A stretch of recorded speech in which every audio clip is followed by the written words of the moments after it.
presence of a quorum. Thank you, Mr. President. Before we proceed, may I just be allowed to recognize guests from the gallery, guests of Senator Ligarda, Mayor Mar Mission of San Remigio Antique.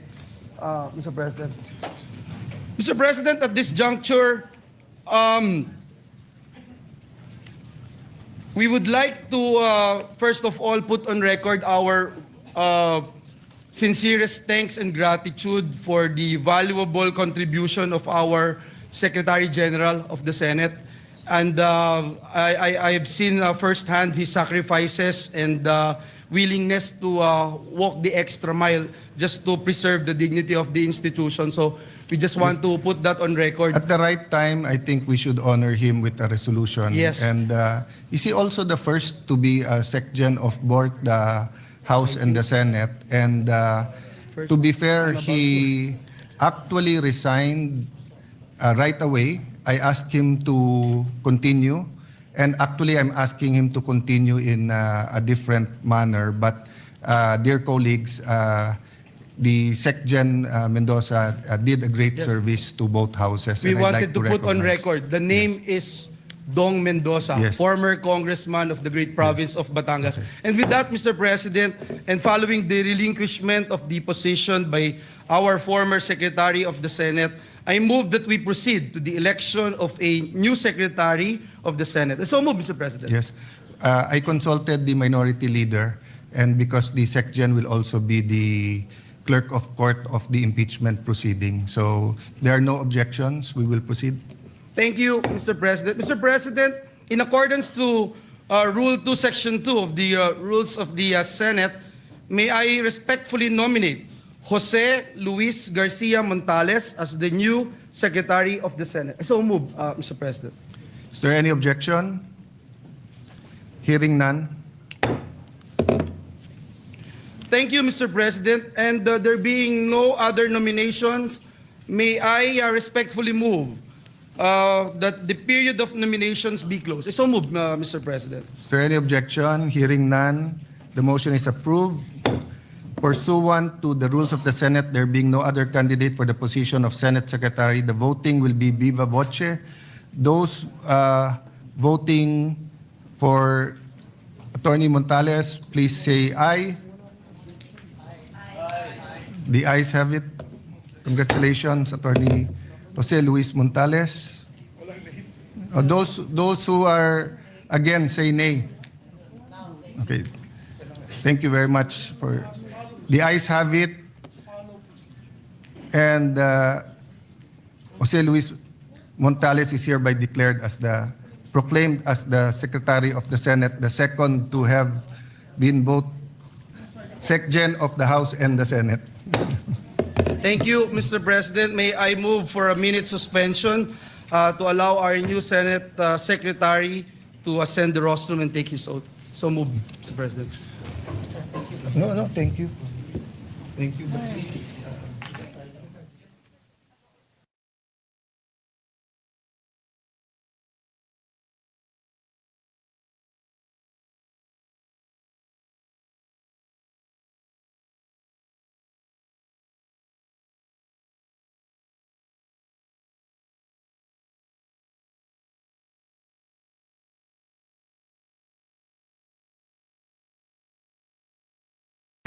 Wala si Ses.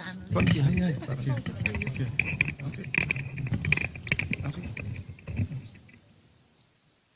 I state your full name. I, Jose Luis Garcia Montales, Having been elected to the position of Secretary of the Senate, having been elected to the position of Secretary of the Senate, do hereby solemnly swear do hereby solemnly swear that I will well and faithfully discharge, that I will well and faithfully discharge, to the best of my ability, to the best of my ability, the duties of my present position, the duties of my present position, and of all others I may hereafter and of all others I may hereafter hold under the Republic of the Philippines, hold under the Republic of the Philippines, that I will support and defend the Constitution of the Philippines, that I will support and defend the Constitution of the Philippines, that I will obey the laws, that I will obey the laws, legal orders, and decrees legal orders, and decrees promulgated by the duly constituted authorities, promulgated by the duly constituted authorities, and maintain true faith and allegiance and maintain true faith and allegiance to the Republic of the Philippines, to the Republic of the Philippines, and that I impose this obligation and that I impose this obligation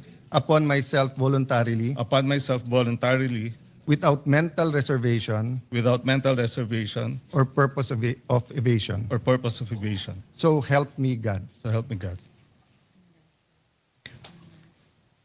Thank you, Pia.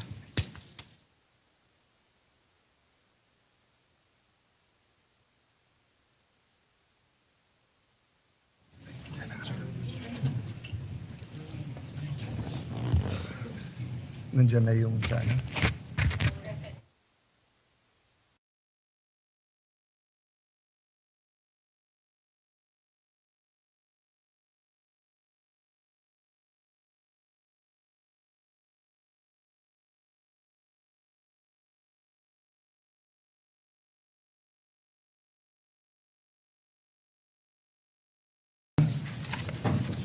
Hearing none, the motion is approved.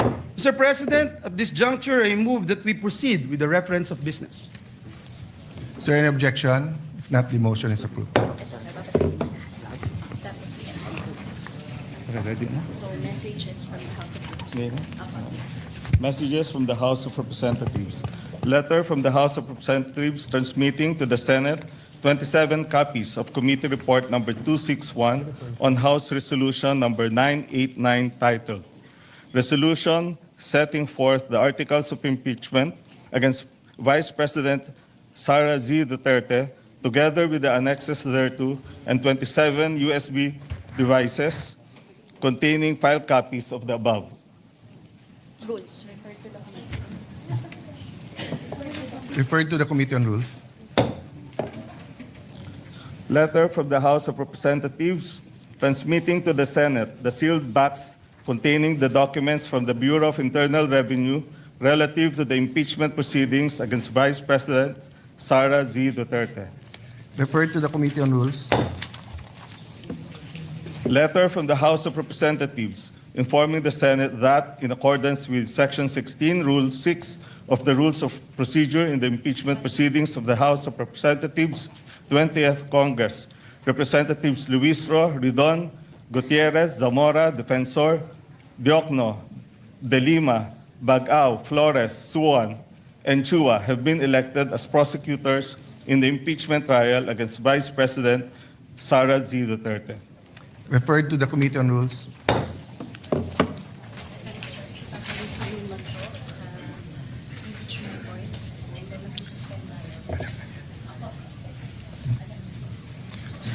Acting Majority Leader.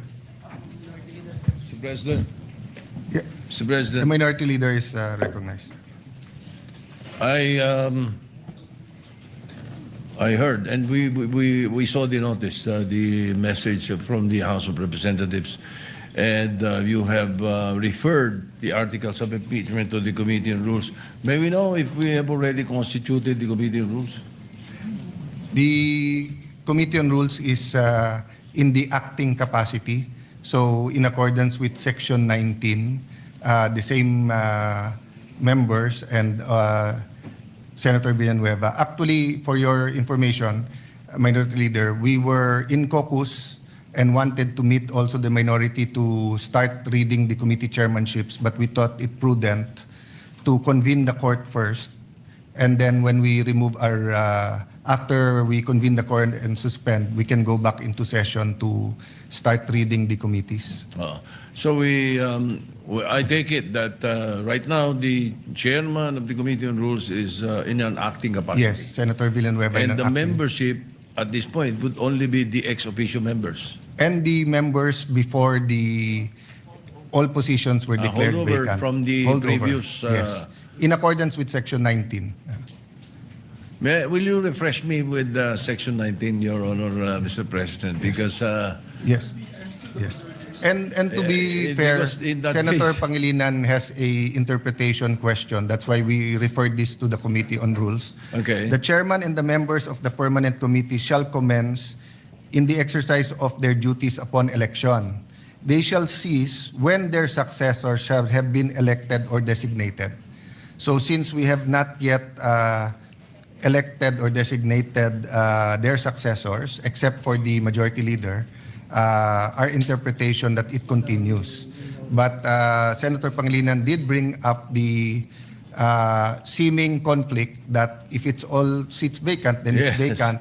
But precisely. then my initial statement was that you harmonize the rules, and if you harmonize it with pragmatically with what's happening, then we should never have a complete vacancy. Having said that, it is with the Committee on Rules, but I don't think Senator Villanueva scheduled it for hearing until we have the permanent members, just to be sure. And we hope to start doing that this afternoon. We will accept that for now, Mr. Yes. President. Thank you, Minority Leader. We make a note of the manifestation. Thank you. And I will note and recognize not only your observations today, but the observation of Senator Pangilinan. And if we need to clarify later on, it'll be a good opportunity for us to look at the rules, given the 1392 present setup, unless we are overtaken by events.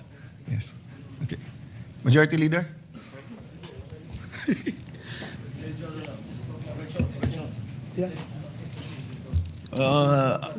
Correction, Mr. President, 1311. Yeah, well, it hasn't been corrected because Senator Subiri and Senator JV said that they are independent, but same with Senator Pia and I, we started out independent, and then Senator Subiri asked us if for the purposes of we can join the majority. So it's their choice if they remain minority or they join the majority, or if you can get 2 more members, then you will be the new majority. Yes, Mr. President. Mr. President, may I? Of course. Former Senate President Zubiri. Thank you very much, Mr. President. I would like to be associated with the minority bloc, Mr. President, if I may. Binatikos nga ako nila, sabi nila na ako'y nag-fence sitting at nag-abstain. Nag-abstain lang ako para have a free hand to vote on which issue that I think is important for the Filipino people. But when it comes to the organization, I would like to associate myself with the minority, Mr. President. Thank you. Thank you, Senator Subiri. Yes. So, Senator Ejercito would also like to manifest. Yes, first of all, Mr. President, I'd like to thank Mr. President for the trust and honor that I was offered to become the majority leader. But as I have mentioned to you personally, that as of this time, I would rather maintain my independence, and with what is happening all over, I think I'll be able to perform my tasks very well and my pet programs very well as an independent. But again, nonetheless, Mr. President, I would like to thank you for the trust and confidence. Being majority leader is a very, of course, it's one of the most powerful, we would say, position in the Senate. But I guess I have, at this point, I would like to maintain my independence. Yes. And I also understand. I also recognize that you will say that you will be our number 14, but until the time that we vote, any member, we have to respect their decision and always ascribe good faith. So we will continue to be good friends despite the political divisions or the nomenclature of who is in the majority or the minority. So for the purposes of today to the future, and unless a change is made, will you be an independent or will you be with the minority? Yes, for now, Mr. President, I'll be with the minority. Okay. But again, I would like to thank you for that and for the respect, and we will all still be friends no matter what. Thank you, Mr. Thank you, President. Senator Ejercito. So the Secretariat has that noted, and we can now compute the membership at a 13-11 proportion, so that we do not, we're not accused of any delay. Acting Majority Leader, what's your pleasure Yes, Mr. about the President. articles of Yes, impeachment? yes, that Mr. has been President, just to referred? put on record, as Senator JV made mention, this, his statement is for the purposes of proportional representation in the membership of committees. Also, Mr. President, Senator Lacson asked this representation to put also on record the membership of the Senate Committee on Rules or ex officio members would have to be the new ex officio members. So just to put Yes. that on record, Mr. President. That's a correct observation Yes. from Senator Lacson. Thank you. Mr. President, with the permission of the body, the articles of impeachment have been referred to the Committee on Rules. May I respectfully move to refer the articles of impeachment to the impeachment court. I so move, Mr. President. Is there any objection? There's no objection. It is so referred. Mr. President, may I move that we suspend the session to convene the impeachment court. So move, Mr. President. If there's no objection, we will suspend and convene the impeachment court.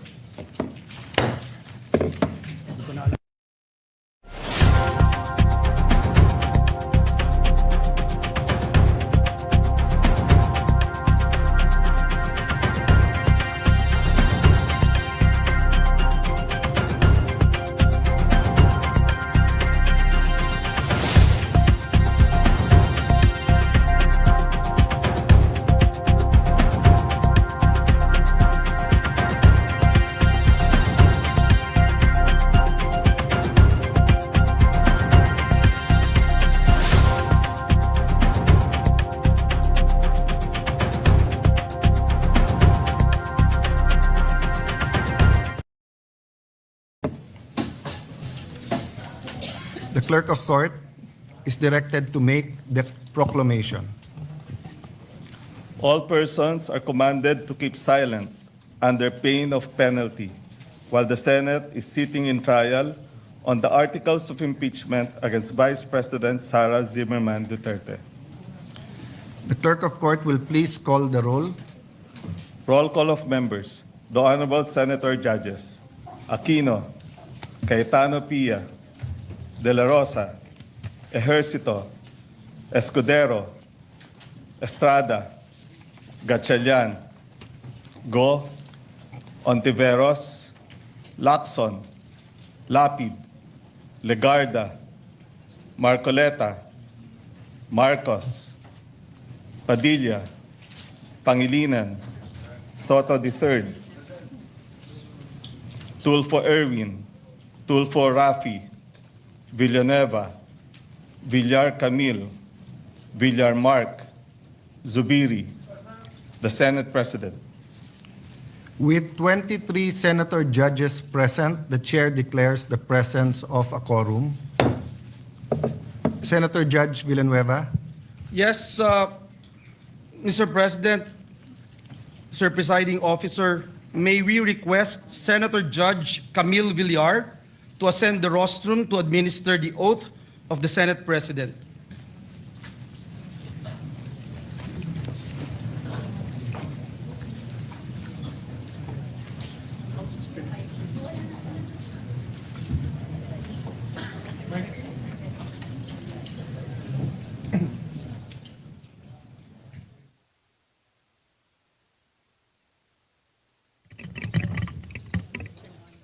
Between the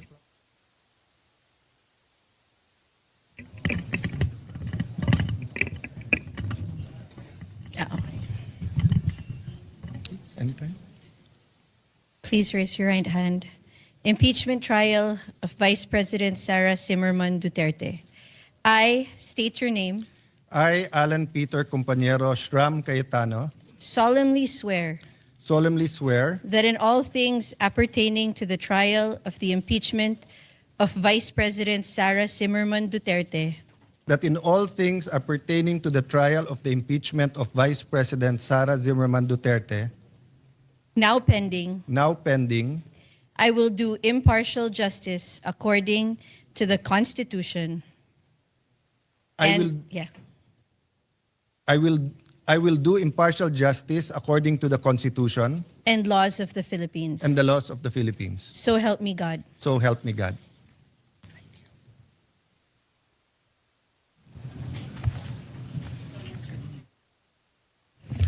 At this time, I will administer the oath of each of the senator judges in the chamber in conformity with Article 11, Section 3, Paragraph 6 of the Philippine Constitution and Rule 3 of the Senate Rules of Procedure on Impeachment Trials.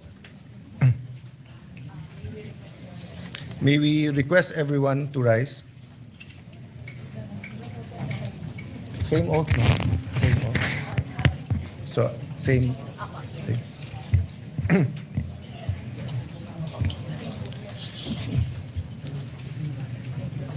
I state your name.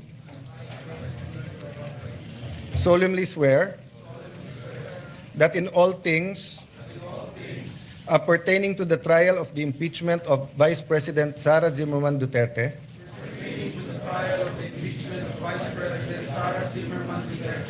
now pending, I will do impartial justice according to the Constitution and the laws of the Philippines. So help me God.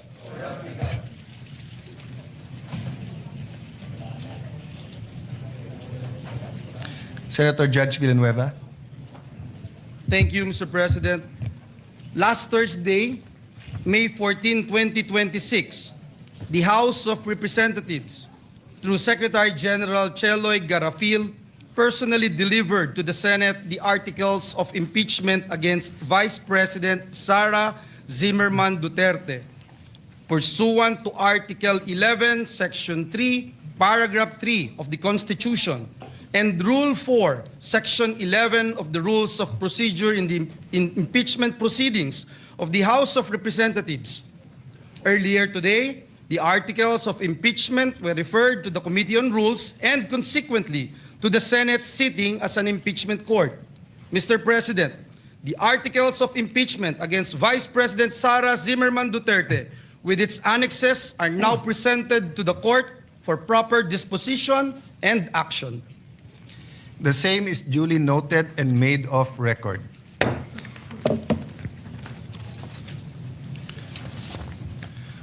For the record, Resolution Number 39 or the Rules of Procedure on Impeachment Trial shall continue to apply. We further note that Rule 6 thereof, which provide that the provisions of the rules of the Senate and the revised rules of court shall apply suppletorily whenever applicable. The court having been organized, and the articles of impeachment having been presented, let a writ of summons be issued to the Vice President Sara Zimmerman Duterte, who is directed to file her answer within a non-extendable period of 10 days from receipt, pursuant to Article 7 of the Rules of Procedure of Impeachment Trial. She is directed to appear before the Session Hall of the Senate of the Philippines upon notice.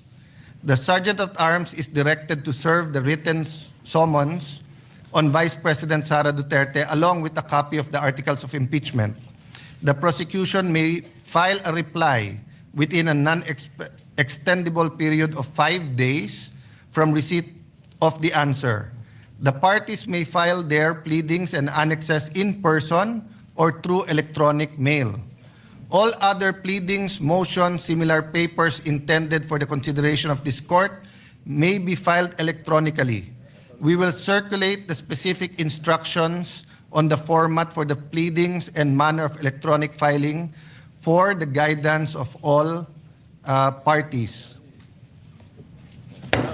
Mr. President. Senator Judge. Thank you, Soto. thank you.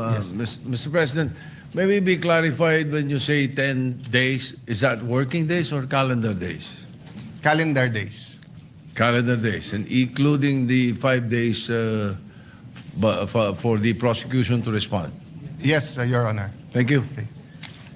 The clerk of court is hereby authorized to calendar the case for pre-trial and issue the corresponding notices to the parties after the last pleading is filed. Upon conclusion of the pre-trial, the trial proper shall commence on a date and time fixed by the court, of which the parties shall be duly notified.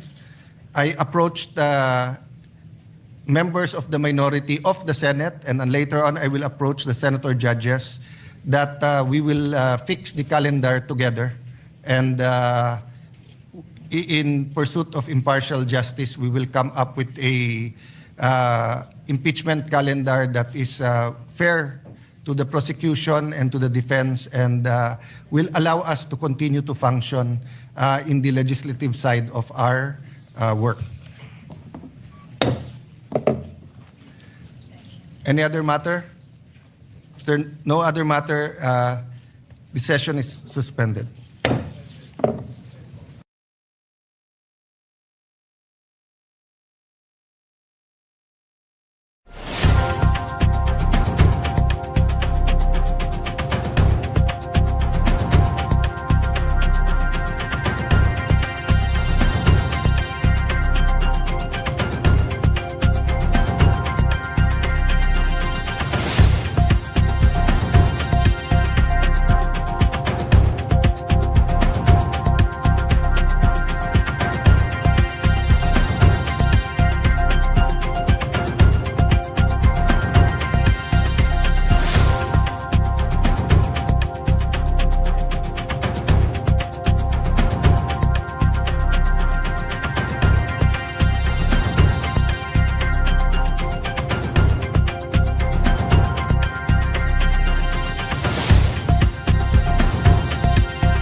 Sir, I highlighted later para yun na lang yung basahin. Shortcut. Thank you, thank you.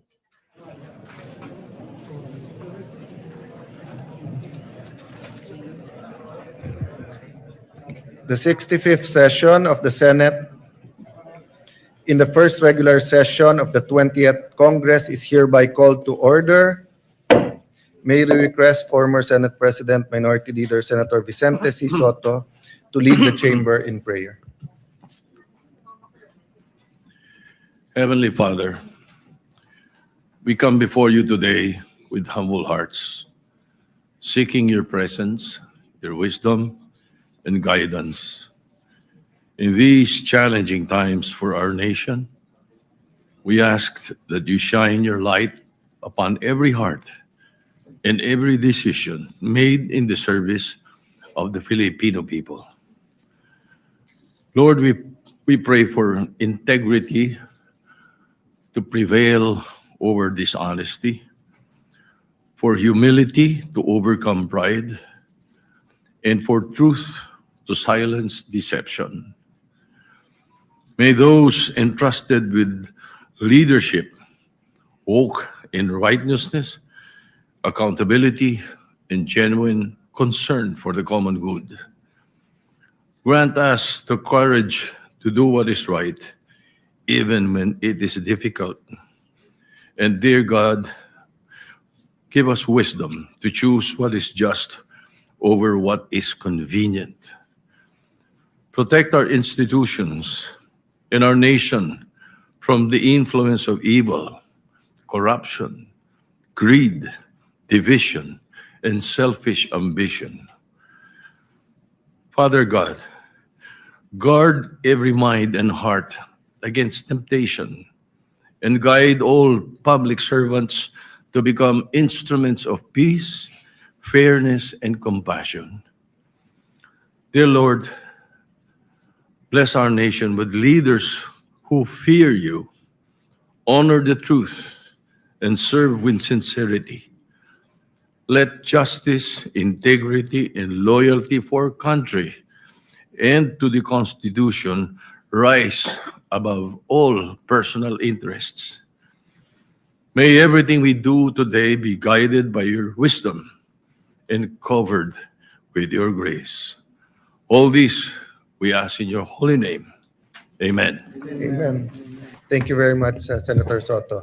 A prayer that all of us should reflect on. Secretary, please call the roll call. Please call the roll.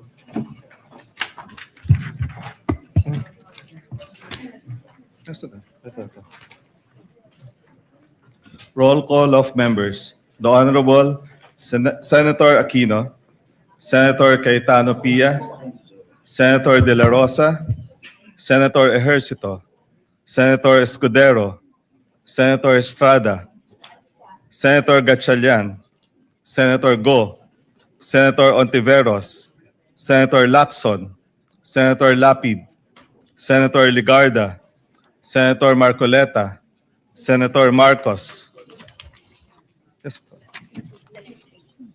Senator Padilla, Senator Pangilinan, Senator Soto, Senator Tulfo Erwin, Senator Tulfo Rafi, Senator Villanueva, Senator Villar Camille, Senator Villar Mark, Senator Zubiri, Senator President, Senate President Cayetano Alan is present. With 22 senators present, the chair declares the presence of a quorum.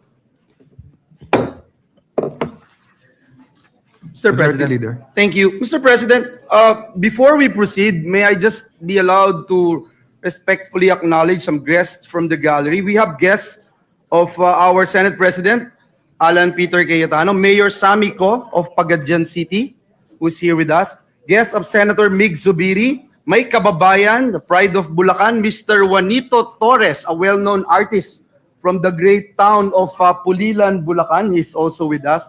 Guest of this representation, Mr. President, Councilor Jervy Cruz of Nampicuan, Nueva Ecija.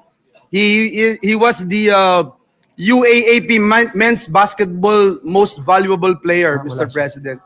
from the UST Growling Tigers. We welcome all of them in this August Yes. chamber. Mr. President. Thank you for being with us today. Majority Leader. Thank you, Mr. President. At this juncture, I move that we dispense with the reading of the journal of the 64th session, May 18, 2026, and consider the same as approved. Any objection? Hearing none, the motion is approved. Mr. President, I move that we proceed with the reference of business. Is there any objection? There being none, the motion is approved. The Secretary will now read the items in the reference of business. Bills on first reading. Senate Bill number 2126, an act establishing the National Measurement Institute of the Philippines and appropriating funds therefore by Senator Lapid.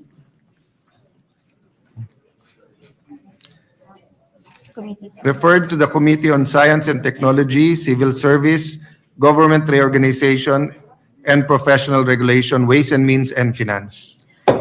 Senate Bill number 2127, an act extending the corporate life and expanding the powers of the Philippine International Trading Corporation, amending for the purpose PD number 1071, otherwise known as the Revised Charter of the Philippine International Trading Corporation by Senator Lapid.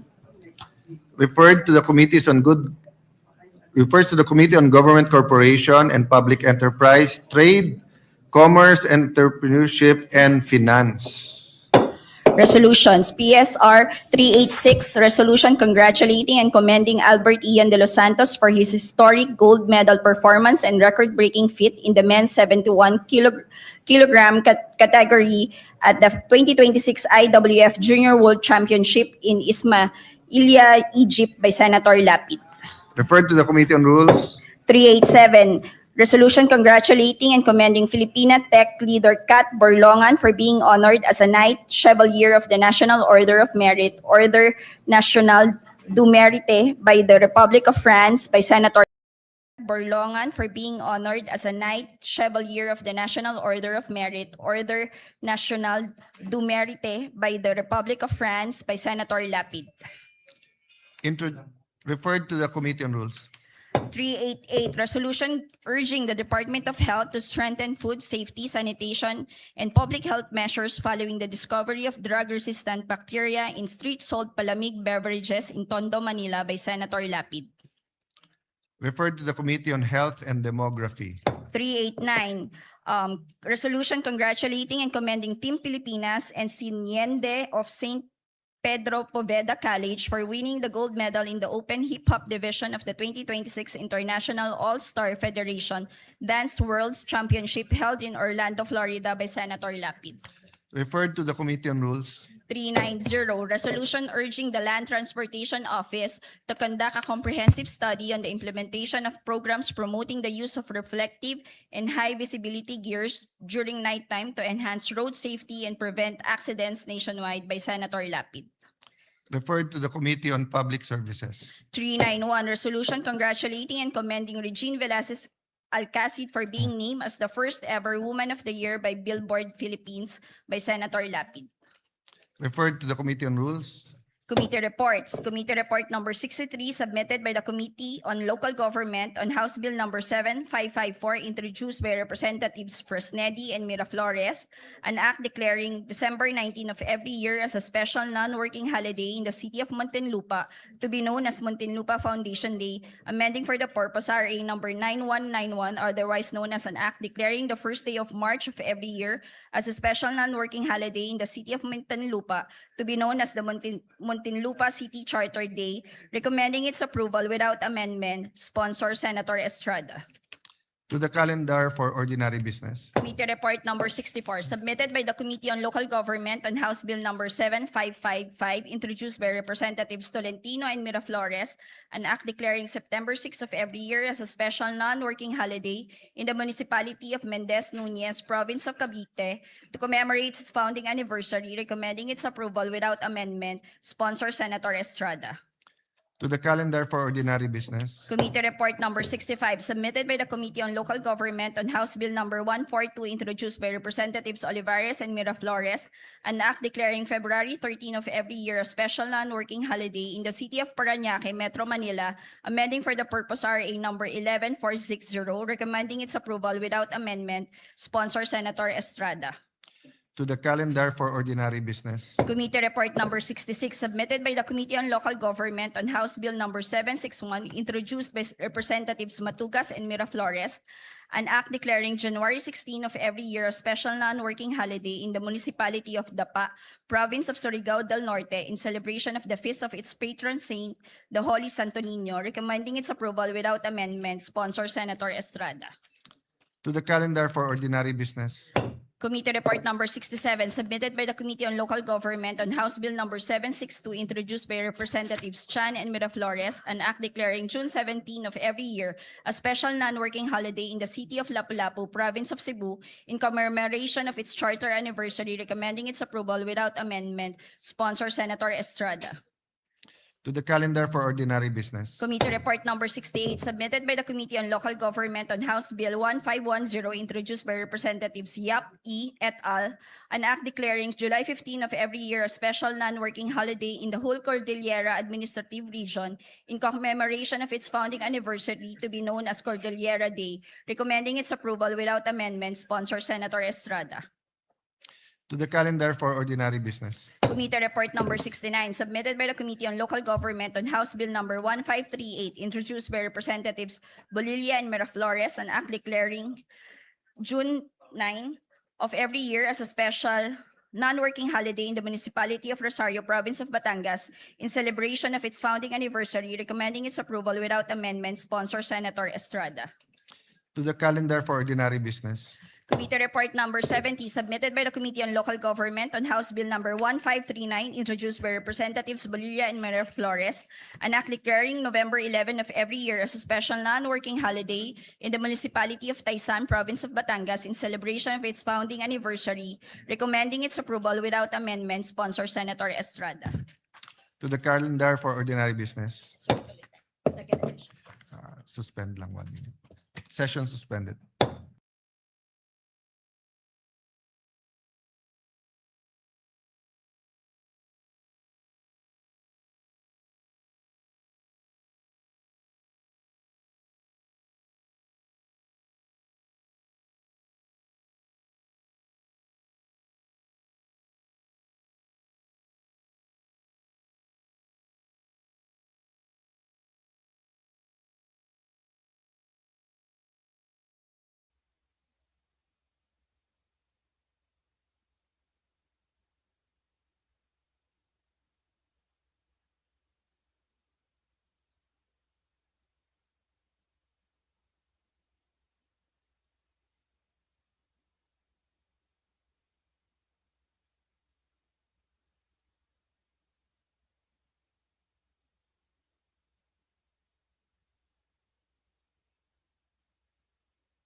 Ito lang, dear. Sige. Yes. Session is resumed. Madam President, at this juncture, may we proceed with the additional reference of business? Please proceed. Additional reference of business. Message from the House of Representatives. Letter from the House of Representatives informing the Senate that on May 5, 2026, it passed the following House bills in which it requests the concurrence of the Senate. House Bill number 8466. Informing the Senate that on May 5, 2026, it passed the following House bills in which it requests the concurrence of the Senate. House Bill number 8466, an act instituting the National Land Use Policy, providing the implementing mechanisms, creating for the purpose the National Land Use Commission, and appropriating funds therefore. Referred to the Committees on Sustainable Development, Goals, Innovation, Futures Thinking, and Finance. 8647, an act strengthening and expanding the Pantawid Pamilyang Pilipino program, amending Republic Act number 11310, otherwise known as the Pantawid Pamilyang Pilipino Program Act.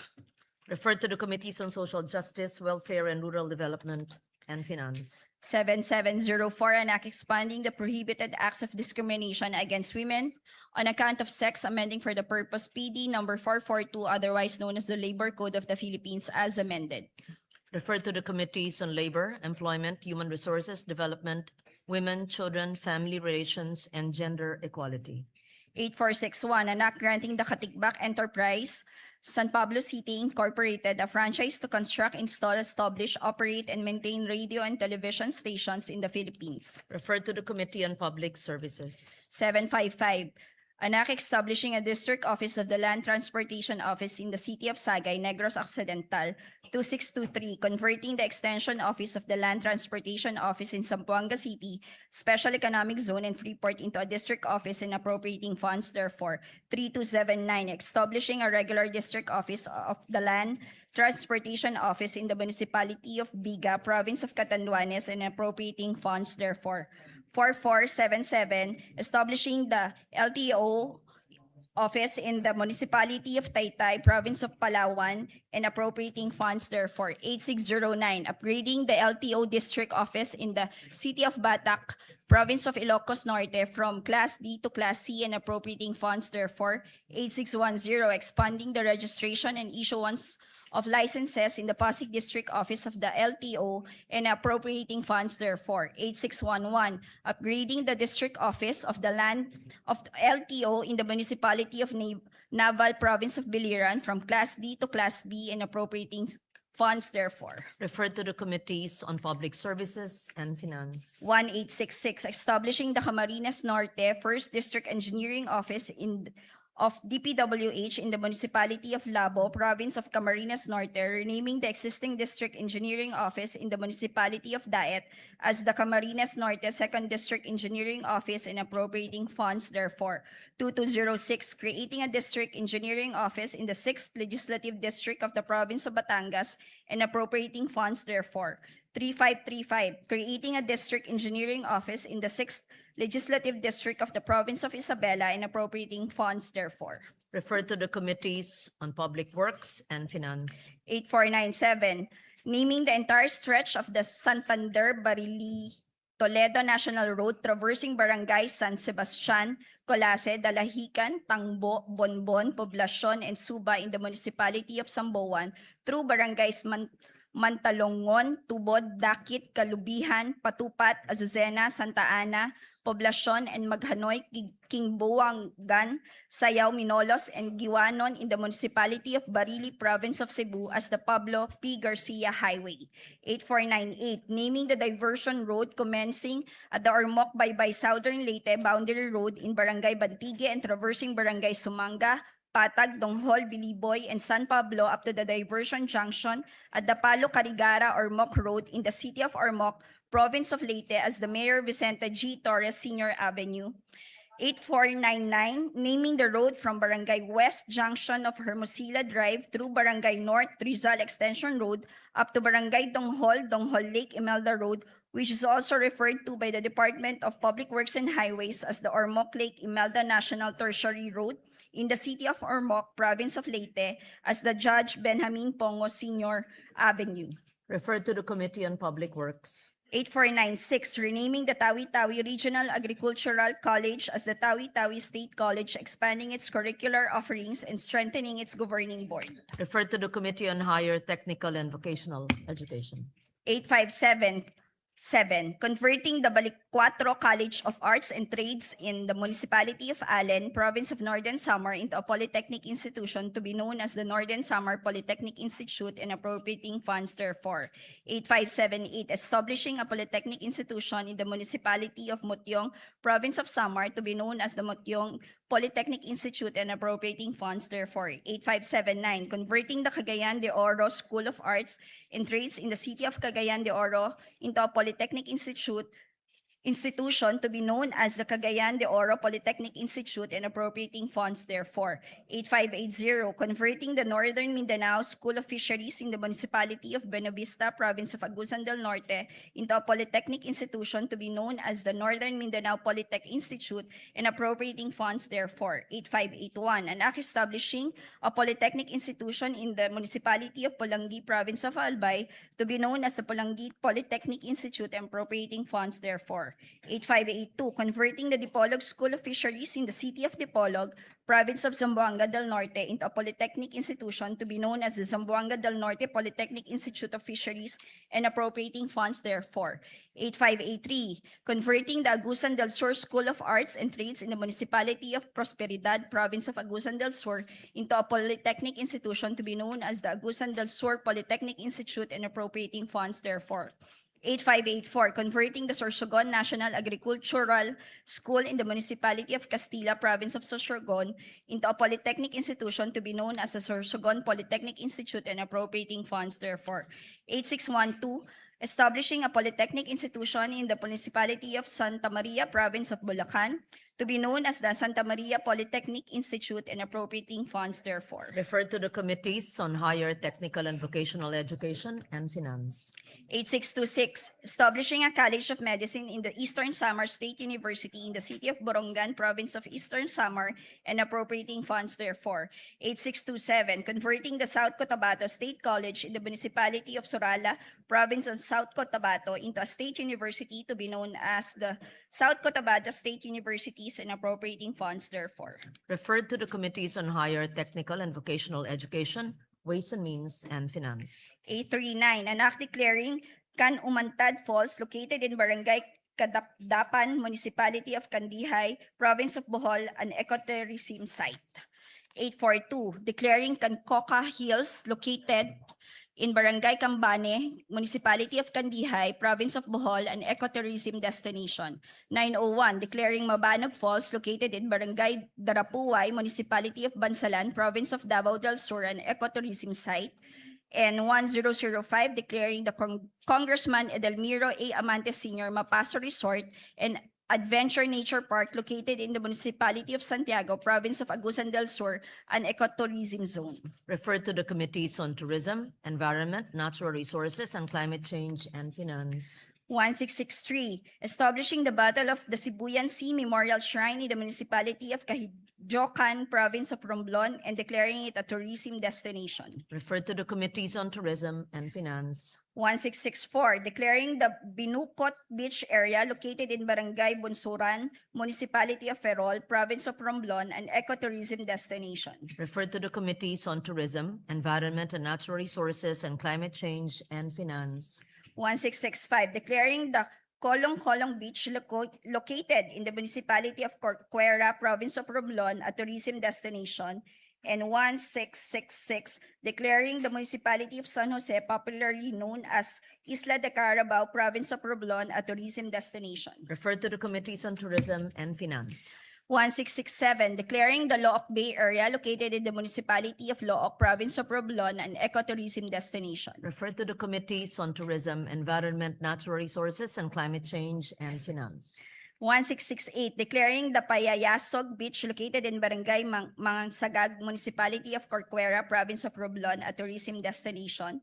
1669, declaring the ruins of Cota de San Jose located in the municipality of Corcuera, province of Romblon, a tourism site. 1672, declaring the Siki It Elepante Rock Formation located in the coast of Barangay Labnig, municipality of Corcuera, province of Romblon, a tourism site. Referred to the Committees on Tourism and Finance. 2928, declaring the municipality of San Fernando, province of Romblon, a tourism development area. 8562, declaring the municipality of Columbio, province of Sultan Kudarat as tourism development area. 8563, declaring Bangal Caves located in the municipality of Ragay, province of Camarines Sur as ecotourism destination. Referred to the Committees on Tourism, Environment, Natural Resources, and Climate Change and Finance. 8564, declaring Barangay Managa in Sitio Balutakay, municipality of Bansalan, province of Davao del Sur as a farm tourism destination. Referred to the Committees on Tourism and Finance. 8565, declaring the Pasig Islet located in Barangay Bato, municipality of Santa Cruz, province of Davao del Sur as an ecotourism site. 8566, declaring Barangay Kapatagan in the city of Digos, province of Davao del Sur as tourism destination. 8568, declaring the Bakhawan Eco Park located in Barangay New Buswang, municipality of Calibo, province of Aklan as an ecotourism zone. Referred to the Committees on Tourism, Environment, Natural Resources, and Climate Change and Finance. 8569, declaring the immediate environs of the National Shrine of Padre Pio, commonly known as Padre Pio Shrine, located in Barangay San Pedro, city of Santo Tomas, province of Batangas, as a tourism destination. 8570, declaring the municipality of Barlik in Mountain Province as a tourism development area. Referred to the Committees on Tourism and Finance. 8571, declaring the Palani Beach located in the municipality of Balod, province of Masbate as an ecotourism destination. 8572, declaring the Bien Unido Double Barrier Reef and its immediate underwater environs of Bien Unido, province of Bohol as a tourism destination. 8573, declaring Ulot River in the municipality of Paranas, province of Samar, an ecotourism destination. 8574, declaring Sitio Pulacan of San Fernando Barangay, city of Talisay, Negros Occidental as an ecotourism zone. 8575, declaring the Agusan Marsh located in the municipalities of Talocogon, San Francisco, Rosario, Bunawan, Loreto, La Paz, and Viruela, all in the province of Agusan del Sur as an ecotourism zone. Referred to the Committees on Tourism, Environment, Natural Resources, and Climate Change and Finance. 8621, upgrading the Kalinga Provincial Hospital in the city of Tabo, province of Kalinga into a Level 3 regional hospital to be known as the Northern Cordillera Regional Medical Center and appropriating funds therefore. 8622, establishing in the city of Valencia, province of Bukidnon, a multi-specialty hospital and research center to be known as the Bukidnon Farmers Research and Medical Center and appropriating funds therefore. And 8623, renaming the Jose B. Lingad Memorial General Hospital in the city of San Fernando, province of Pampanga to Jose B. Lingad Medical Center, increasing its bed capacity from 1,000 to 1,500 beds, upgrading its professional healthcare services and facilities, authorizing the increase of its medical personnel and appropriating funds, therefore repealing for the purpose RA number 11359. Referred to the Committees on Health and Demography and Finance. 8457, granting a legislative franchise to Cagayan 1 Electric Cooperative to construct, install, establish, operate, own, manage, and maintain a distribution system for the conveyance of electric power to the end users in the city of Tugigaraw and municipalities of Peña Blanca, Enriles, Solana, Amulong, Piat, Santo Niño, Tuaw, Rizal, Igig, Alcala, and Bagao, province of Cagayan. 8458, granting a legislative franchise to Isabela 1 Electric Cooperative to construct, install, establish, operate, own, manage, and maintain a distribution system for the conveyance of electric power to the end users in the cities of Kawayan, City of Santiago, municipalities of Angandanan, San Guillermo, Ramon, San Mateo, San Isidro, Alicia, Etchague, Cordon, Jones, San Agustin, Cabatuan, Luna, and Reyna Mercedes, province of Isabela.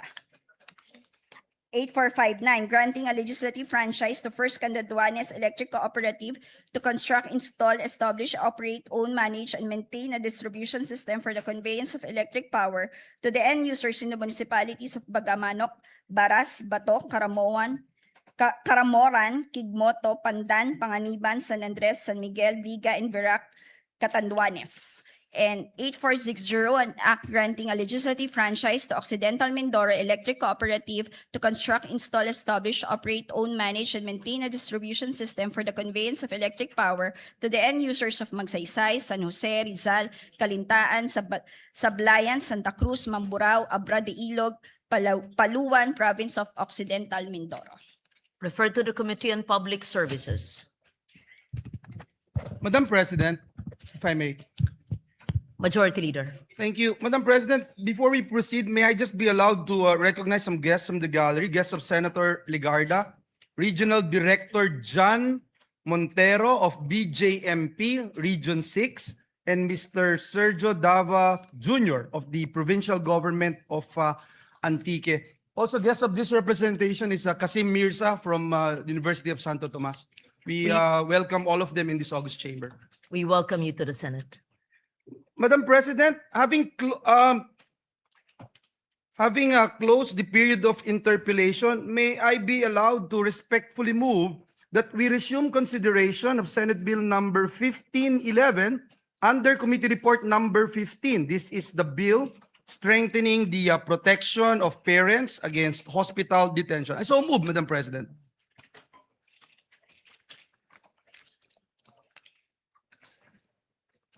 Which bill is that?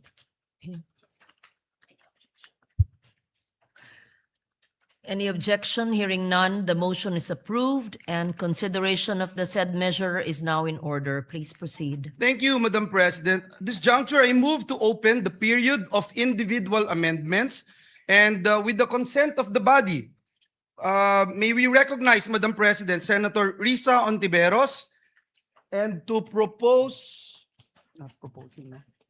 Oh, the chair, the sponsor of the measure, Senator Risa Ontiveros, to propose amendments, Madam President. I so move. We recognize Senator Risa Ontiveros for the period. Is this committee amendments? This is individual amendments, Madam President. Individual amendments? Yes. But Senator Ontiveros is a sponsor. Yes, Madam President. Please proceed. Thank you, Madam President. Madam President, I thank Senators Sherwin Gatchalian, Joel Villanueva, and Robin Padilla for their proposed amendments, enhancing the provisions of Senate Bill 1511, or the Enhanced Anti-Hospital Detention Act. Page 1 amendment from Senator Gatchalian. On page 1, line 12, after the conjunction or, delete the word carers and replace with the word caregivers. I so move, Madam President. No objections? It's adopted. Thank you, Madam President.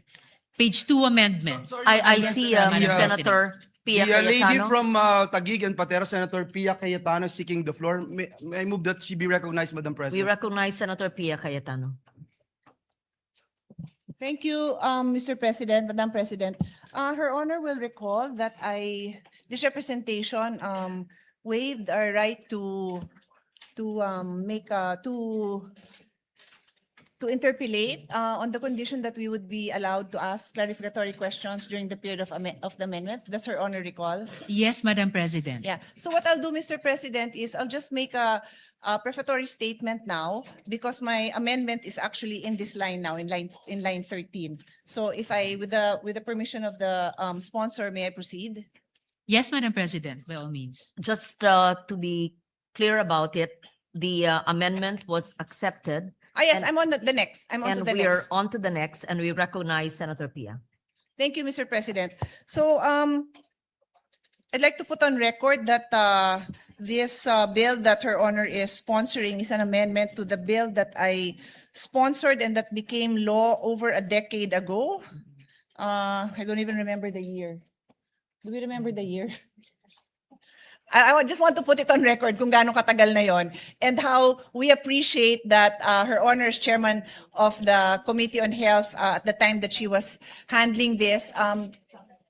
2007, so 19 years ago na. It honestly feels like maybe 6 years ago, but it's 19 years ago. So it is high time, and I thank the sponsor for taking the time to revisit this law.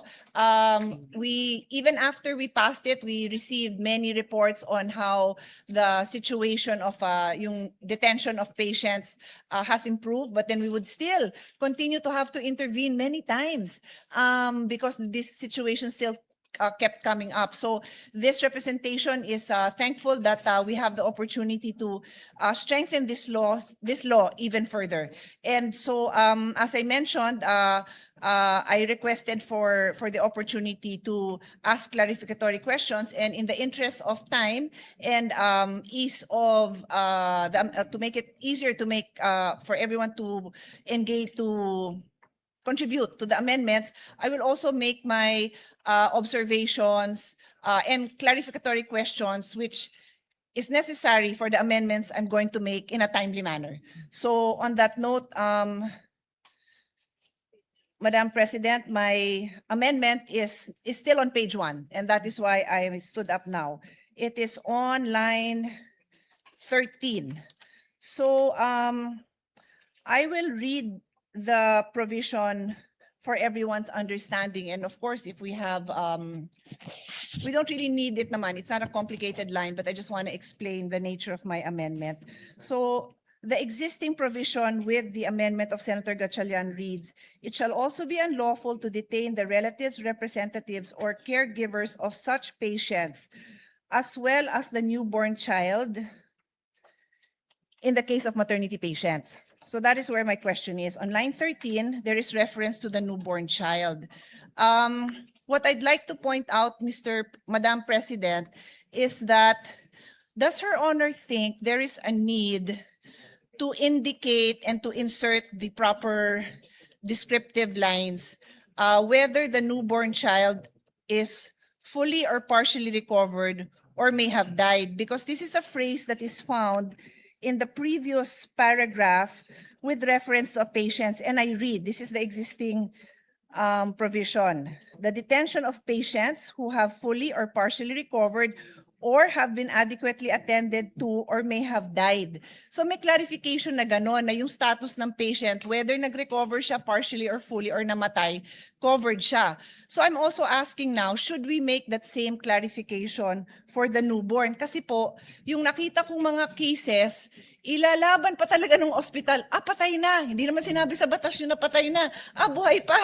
So this representation feels it won't hurt to add those lines. We submit this, Madam President, I do agree with the gentlewoman from Taguigan Pateros that it would not hurt to include that qualification if she so desires. Okay.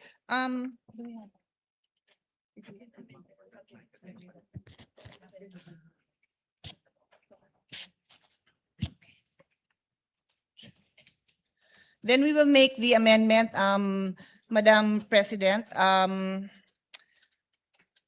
I can get back to Her Honor. It's a very simple line naman. So let me just propose it. We can proceed so we don't delay. And then I'll get back to this line. Yes, Simple Madam lang naman. President. It will I'll be, ask my Legi staff as well to formulate yes, of course. this. I would just like to clarify, before this, we accepted the amendment, and this will be another sentence, the next sentence. May you just please read it, and then we say subject to style, or depending on the consultation with the sponsor. Yes. Well, more or less subject to style, it would be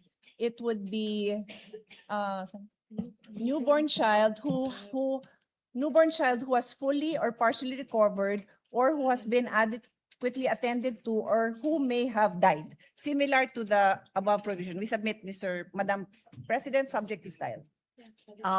If the sponsor so agrees, then the amendment you're supposed to accept it if you would agree. Just to add, Unless Madam there's any President, to objection. my earlier acceptance, although this second paragraph of Section 1 is originally supposed to refer to that nefarious practice of palit ulo, but as I mentioned, it would not hurt if the gentlewoman so desires to add that qualification of whether having fully or partially recovered and having been adequately attended to or may have died to the phrase newborn child, Madam President. It is therefore accepted by the sponsor. It is accepted, Madam Subject to President. I just style. made of record that the original focus of this paragraph was that palit ulo practice. That is clear. But just to be clear, the focus doesn't change. This amendment instructs, strengthens that whether buhay po or patay na po, covered, hindi nila pwedeng, it strengthens the right That of is understood. the mother to Yes. to be able to bring home her child.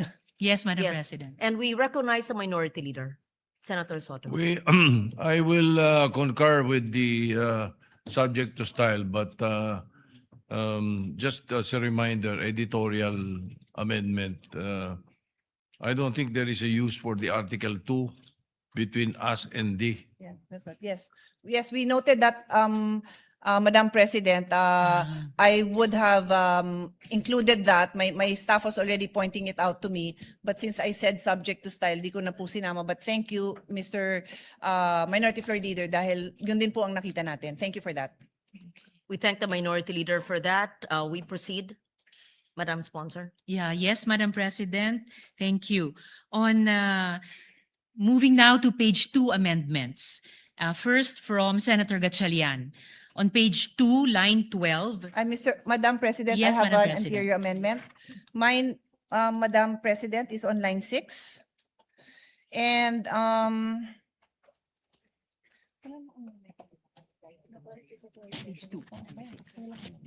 so actually, there may be no need for an amendment. It's just to clarify the intention here so that again, when this bill, when these amendments become law, we make it very clear what the legislative intent is. So I'd like to read this into the record so that our colleagues who are following along with us can follow the discussion. No? This paragraph is about the patient who expresses a desire to be admitted to a non-private room and yet naipasok siya sa private room. So, explain ko lang po ang concern ko. No? So, I'll read that paragraph first. The amendment of the sponsor states, patients who stayed in private rooms shall not be covered by this act. So, ibig sabihin, hindi ka pwede mag-avail ng itong anti-detention kung nasa private room ka. Unless the said patient, notwithstanding one's expressed desire to be admitted to a non-private room, was admitted to a private room for the following reasons. A, no non-private room is available in the hospital, medical city, etc. B, the physician or other medical professionals of the hospital, medical clinic, or other facility deemed it to be in the best interest of the patient to be admitted. So the observation and the legislative intent that I want to put on record is on letter B, na kaya naipasok sa private room ang pasyente dahil yung doktor niya or other professional, medical professional of the hospital or health center deemed it in the best interest of the patient to be admitted. Yun ho ang intention, tama ba, Madam Sponsor? That's right, Madam President. Okay. And so, what this representation would like to emphasize now is that the legislative intent for the physicians overriding the desire, the expressed desire of the patient to be put in a non-private room is only for purpose of showing that in this case, that patient will be allowed to avail of the non-detention of this law. They can avail of this law. In other words, we are not liberalizing or changing the rule that the patient's desires will always govern. A doctor, medical professional cannot override a patient's desire in other cases. Limited to dito sa topic ng non-hospital detention. Tama ho ba, Madam Sponsor? Yes, Madam President. One bill, one topic. Yes. So yun lang naman, again, to put it there, because minsan nako-quote yung bill, alam nyo naman, nako-quote, tapos hindi naman yan yung intention natin dito. So nagkakasundo po tayo ng sponsor. Yun lang po. Thank you very much. Thank you. Yes. What is the next amendment of Senator Pia? Just for my Yes, clarification. we recognize the minority leader. Yes, thank you, Madam President. Just for my clarification. So kapag ikaw ay nasa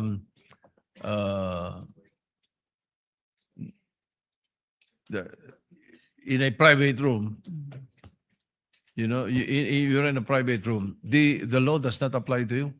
This law does not apply to you. Is that it? That is right, Madam President. So Kung the nasa non-private room ka, ano babayaran mo ron? Di ba wala ka naman talagang babayaran doon? Sa private room kami babayaran eh. it's actually the So case. why are we Sorry, exempting Minority Leader. them? It's actually the case po, Madam President, good Minority Leader, that even patients po na-admit halimbawa sa mga ward, sa mga basic accommodation, kahit sila po ay nag-a-accrue po ng out-of-pocket expenses. Yes, I Opo, agree. Madam So kaya hindi pa pwede this law is very important for them. Ano? Gusto nga natin to, and it's a variation of the original law by Senator Pia Cayetano. But then again, ang understanding ko in the language is kapag ikaw ay sa private room, they can detain you pag hindi ka makabayad. The intent, Madam President, is that in the contexts and under the conditions specified in this bill at dinagdagan po natin from the original law, may recourse po yung pasyente under this law. It is not to say na kung recourse. iba pa po ang circumstansya niya, wala na siyang ibang remedies under the law, but it may be other laws.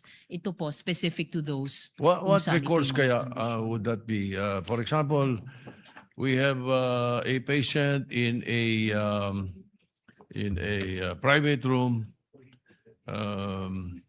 may cirrhosis of the liver, and then sabi ng mga doktor, wala na pag-asa ito. Iuwi nyo na lang. Hindi maiuwi, walang pambayad. Hindi papayagan ng ospital. They do not fall in the category of this law. Or this bill, I'm sorry. Unfortunately, Madam President, in the case of that patient, yung medical decision po ng attending physician niya ang magpe-prevail. Well, The answer, if Her Honor will allow. Certainly, Madam Yeah, President. at May least, the sponsor, yes. thank you. At Senator least Pia. during the time that we sponsored the original bill, iba lang yung requirements ng private hospital. They have the liberty to, nagpapauwi naman yan sila, and we really don't support any detention under any condition. But because they chose a private room, minsan ang mahal din talaga ng rooms na pinipili nila, may iba silang kondisyon. So they may be requiring promissory note, guarantor, ang daming requirements bago nila palabasin. In this case, very specific yung rule na no detention. And then later on in other provision, there are also requirements pa rin to produce something. But that is what the law is dictating. Hanggang dito lang ang pwede nyong i-require. Pag private na, then the hospitals can make other requirements, Mr. President, to secure the payment that payment for the services that were rendered, Mr. President. Yun yung naalala po natin dun sa bill when we worked on it before. Thank you. Additionally, I hope Madam it President, clarifies. po maiiwasan yung sitwasyon na binababalaan ni Minority Leader dahil kahit sa mga private hospitals, by law, kailangan nilang i-provide 10% ng mga kwarto nila under ward or basic accommodations terms to the patients, Madam President. well, just for the record, so that when this bill becomes law,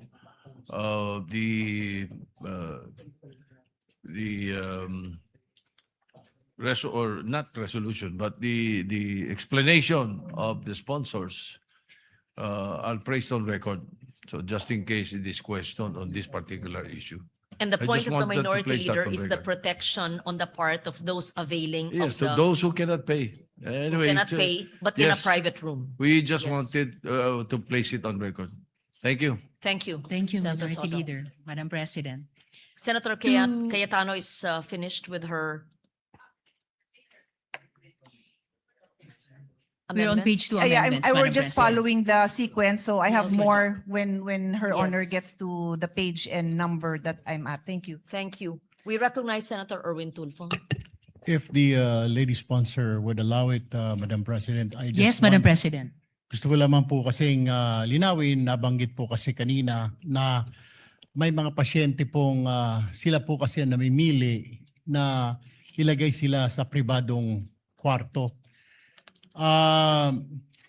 Sa amin pong public service, sa aking pong tanggapan, kadalasan po na ini-interview po namin ay bakit ka pumasok sa private room gayong wala ka naman palang kakayahan na magbayad. Ang sagot po lagi sa amin, Madam President, good lady sponsor, ay emergency po. Puno po lagi ang mga ward, ang mga free ward. Kaya napipilitan pong silang sinasabi sa ospital na kung maaari ilagay ang kanilang pasyente sa private ward, sa private room. Minsan po alam nila na napakamahal po ito pero gusto lang po siguro nilang mailigtas ang kanilang mahal sa buhay. Kaya po, kasi ang sinasabi kadalasan ng ospital, ala po kaming kwarto, ala po kaming higaan para sa inyo. Kailangan po ninyong ilipat ang inyong pasyente. Dito po nagkakaproblema. Kaya napipilitan po ang isang mahirap na pasyente na kababayan natin na sabihin na lamang okay na po sa free ward, ay sa paying po kami, magbabayad naman po kami. Gayong alam po nila na wala po silang kakayahan na magbayad. Ito po ang isa sa mga kadalasang suliranin ng mga kababayan natin, Madam President, good lady sponsor. Kaya po, hindi naman sa kagustuhan nilang mailagay sa private room, kundi dahil sa ika nga, kailangan na pong matugunan, makita ng doktor ang pasyente. Otherwise, ang option lamang po nila ay ilipat sa ibang ospital. Kalimitan po sa mga lalawigan, kailangan ilipat pa sa isusunod na bayan o sa lungsod ang pasyente para lamang po matugunan. Paano po, Madam President, good lady sponsor, kung ang sakit po ay appendicitis at kailangan na pong operahan, ililipat pa po ba? Kaya no choice po sila. Siguro po, can we put this on record, Madam President, good lady sponsor, na sometimes po, hindi po nila kagustuhan na ilagay po ang kanilang pasyente sa ospital. Yun lang sa private room, Madam President, good lady sponsor. Yun lamang po. Thank you, Senator Erwin Tulfo. Salamat. Take note of that, and Yes. at least if there are problems in the future in interpretation of this law, the comments will be able to enlighten the poor patients who may be booked in a private room. Thank you. Salamat, Madam President. And even now, salamat sa good gentleman mula sa Palawan. Yung pag-exempt sa exemption ng coverage nitong law sa ganong mga pasyente na inilarawan ng good gentleman ay nandun na rin po sa page 2, line 8, letter A, na kaya sila na ipasok sa private room. May dahilan na no non-private room in the hospital, medical clinic, or any other similar facility was available. Or ganun yung impormasyon na ibinigay sa kanila. And the patient was compelled to be admitted thereto due to the urgency of the case. Pero nagpapasalamat pa rin ako sa good gentleman. Yung dagdag na paliwanag nila sa ganitong sitwasyon ay on the record na rin po para sa mga situations in the future tulad ng sinabi ni Madam President na kailangan pang lalong ipaliwanag. Salamat, Madam President. Thank you. We recognize Senator Pia Cayetano. It's just an added commentary. Earlier when I said that we thank the sponsor for taking up this amendment to the existing law. Kasi nga, these are the kind of examples that are brought to our attention. Whether it's kay Senator Tulfo sa atin and I'm sure sa tanggapan din ng ating sponsor. So, kaya nasama na nga. Yung sinasabing sitwasyon ni Senator Tulfo, nandyan na sa letter A. And I read it into the record earlier. So, we thank the sponsor na in-include na talaga yan. Kasi it's a very common complaint that we receive. Thank you. Thank you. Salamat, Madam President. Moving on to, page 2 amendments from Senator Gatchalian. On page 2, line 12, after the second article, insert the word attending. And after the word other, insert the word competent. I so move, Madam President. No objections? Hearing none. The Thank- amendment is adopted. Thank you, Madam President. Still from Senator Gatchalian, on page 2, line 18. After the word circumstances, insert a colon and the phrase provided that the medical justification shall be in writing and signed by the attending physician or other competent medical professional. I so move. No objections? Hearing none, it is adopted. Thank you, Madam President. from this representation and Senator Gatchalian, still on page 2, between lines 18 and 19, insert the following paragraph. For purposes of this act, detention refers to any act of restraining a person from leaving the hospital, clinic, or similar facility on grounds of non-payment, in part or in full, of hospital bills, medical expenses, or professional fees. It includes the refusal to A, physically discharge or to issue documents necessary for discharge, interment, or benefit claims. B, remove medical devices when removal is medically appropriate. Or C, release a cadaver of a deceased patient to the surviving relatives. I so move, Madam President. No objections. Hearing none, it is adopted. Thank you, Madam We President. recognize Senator Pia Cayetano. Yes, Madam President.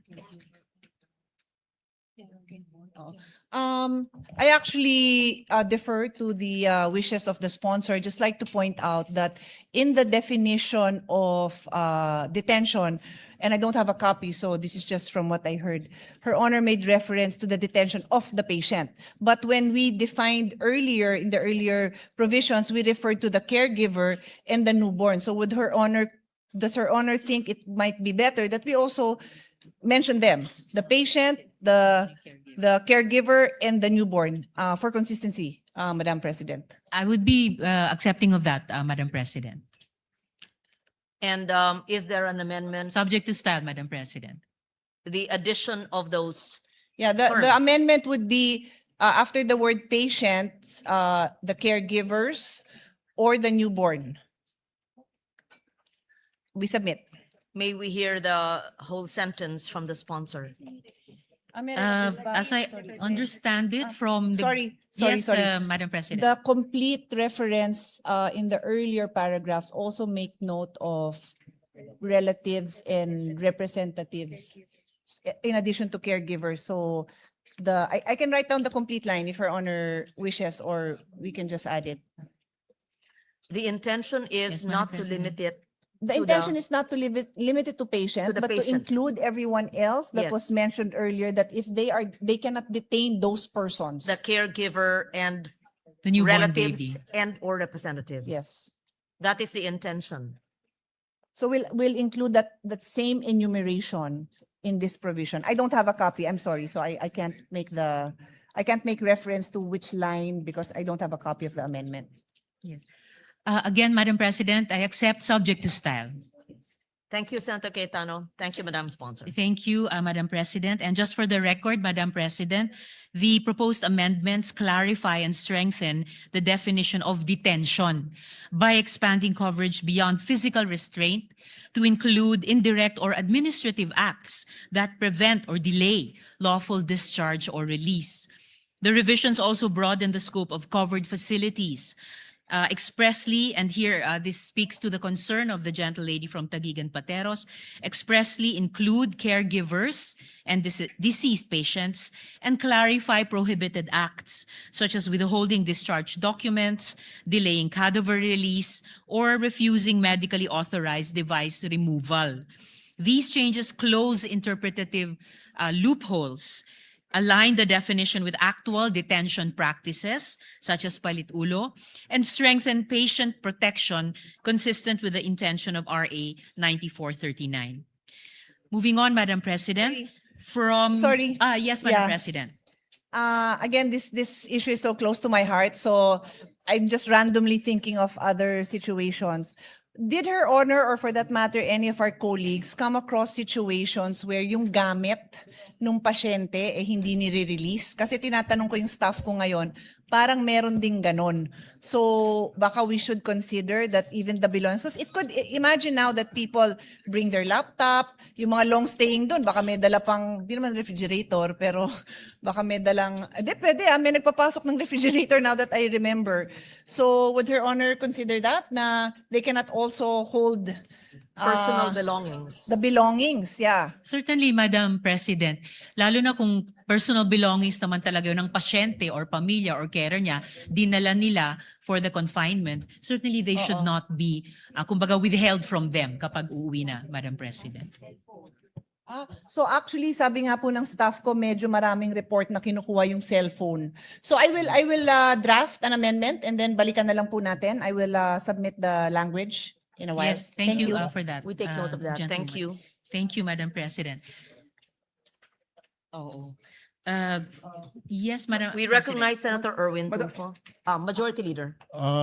Thank you, Madam President. Good lady sponsor.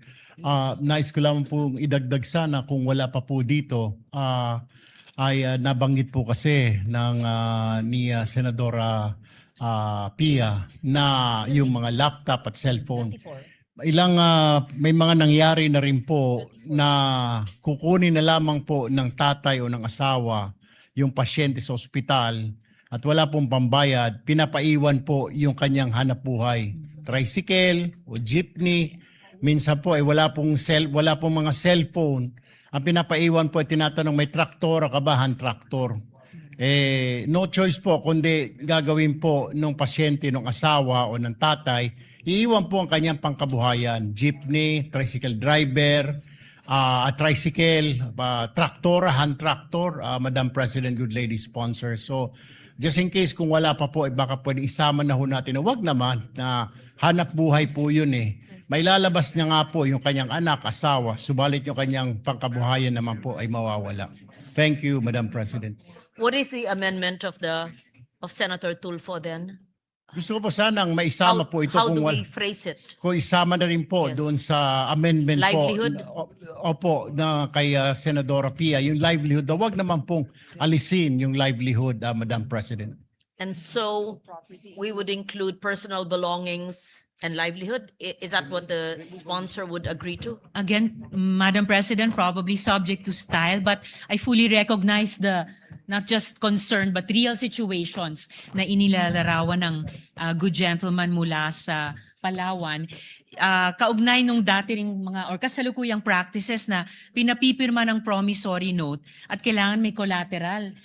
Paano nga po kung walang collateral or maika-collateral yung tao na aabot pa hanggang sa mga kagamitan para maghanap buhay. So this amended law is intended or a mandatory bill is intended to prevent such situations. So I would be open to adding language reflecting the concern raised by the good gentleman. Thank you. Madam President, if Yes, I may. Majority Leader. Madam Yes. President, we have been talking about the proposed amendment of the distinguished gentleman from Palawan, and right now, Senator Pia and our minority leader are coordinating with each other with the right word that will be introduced later on. So we would like to put that into the records. Madam President, if I may I just move for a minute suspension? Session suspended.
Madam President, to allow our colleagues to craft the necessary amendment being proposed here on the floor, may I move that we suspend consideration of Senate Bill number 1511 under Committee Report number 15. And so move, Madam President.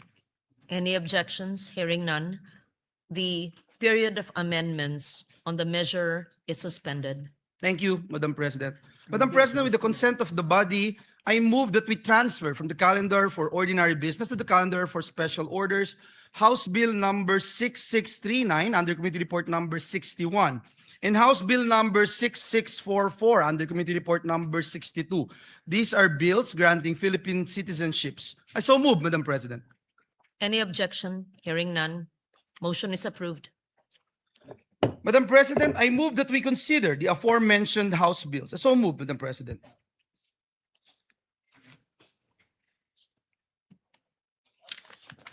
Any objection? Hearing none. The motion is approved.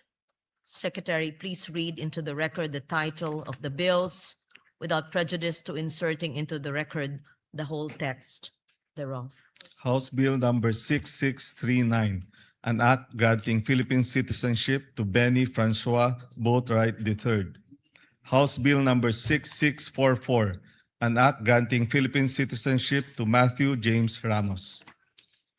Madam President, upon the consultation of this representation to the minority leader and with the consent of the body, may I respectfully move to recognize Senator Francis Kiko Pangilinan to deliver an omnibus sponsorship speech. I so move, Madam President. We recognize Senator Kiko Pangilinan for his sponsorship. Yes, please proceed. Thank you, Madam President. Thank you, distinguished Majority Leader, Acting Majority Leader, and to our distinguished colleagues. I rise today, with the permission of our colleagues, for an omnibus sponsorship of two committee reports. Committee Report number 61 in consideration of House Bill 6639, granting Philippine citizenship to Benny Francois Boatwright III, and Committee Report number 62 in consideration of House Bill number 6644, granting Philippine citizenship to Matthew James Ramos. These measures correspond to Senate Bill 5095, authored by Senate President Alan Peter Cayetano, Senator Pia Cayetano, and Senator Bongo, granting Philippine citizenship to Benny Boatwright, and Senate Bill number 1613, authored by Senator Bongo, granting Philippine citizenship to Matthew James Ramos. Matthew and Benny are world-class athletes who, despite the many opportunities and paths available to them elsewhere, have chosen to cast their lot with the Filipino people. Pinili nila hindi lang lumaban para sa bandila natin, pinili rin nilang maging bahagi ng ating kwento bilang isang bansa. Matthew James Ramos is a decorated wrestler and a proud son of Filipino Pangasinense Father Chris Crescente Holanday Ramos. Kahit na ipinanganak at pinalaki sa Estados Unidos, pinili ni Matthew na bigyang karangalan ang kanyang mga ninuno, hindi lang sa salita, kung hindi sa sakripisyo, sa paninindigan at serbisyo sa Philippine sports. At the height of a promising wrestling career in the United States, Matthew made the life-changing decision to represent the Philippines in international competitions and help elevate the sport of wrestling in the country. Among his outstanding accomplishments, Matthew was runner-up in the 2023 NCAA Championships and was hailed as Purdue University's 60th All-American. He is a two-time NCAA qualifier and a two-time Big Ten place winner, finishing 7th in 2022 and 3rd in 2023. He became the 2022 U.S. Open champion in the 57-kilogram category and reached the NCAA Championships round of 12 in the 133-pound division that same year. He was also a two-time NWCA, National Wrestling Coaches Association Scholar, All-American, and at a young age, captured the 2018 Cadet World Championship in the 51-kilogram category.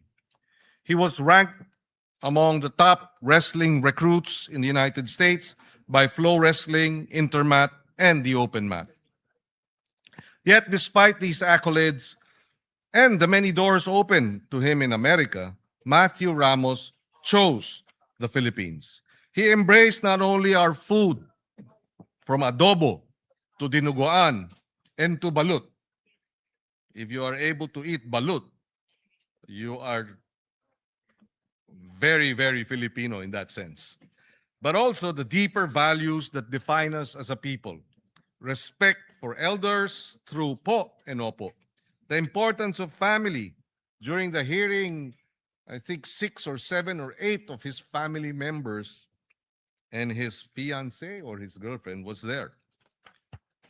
And he brought the warmth of the Filipino spirit and of community. Like adobo, which is cooked differently in every region of the country, being Filipino comes in many forms. But whether in cooking, in sports, or in nationhood, what matters most is the heart, ang puso. And for Matthew Ramos, becoming Filipino is already in his heart. He was unable to attend today's sponsorship speech, Mr. President, but he was actually here last week when we were scheduled to sponsor it last week. He had to go back to the United States for a competition, but he is committed to coming back when we pass this measure in plenary. We also recognize Benny Francois Boatwright III, a 27-year-old basketball player from Los Angeles, California, whose talent and leadership have already inspired countless Filipino basketball fans. Benny Francois Boatwright is here with us in the gallery. Standing at 6 feet 10 inches, Benny joined the San Miguel Beermen in December 2023 as the team's import for the PBA Commissioner's Cup. He played a crucial role in leading the Beermen to the championship, delivering 19 points, 13 rebounds, 8 assists in the title-clinching Game 6.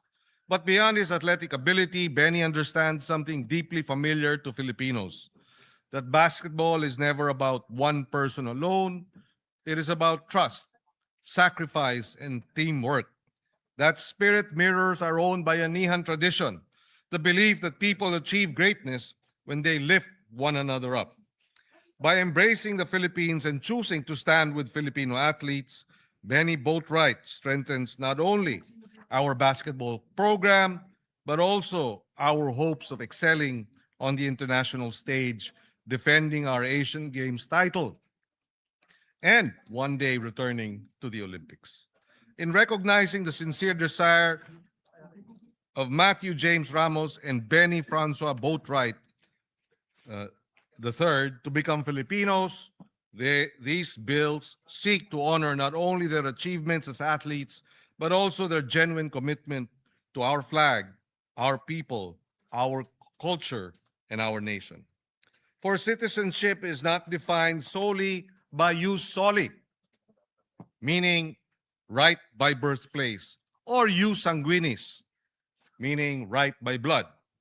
As people have moved since the beginning of time, citizenship is also defined by the right by choice.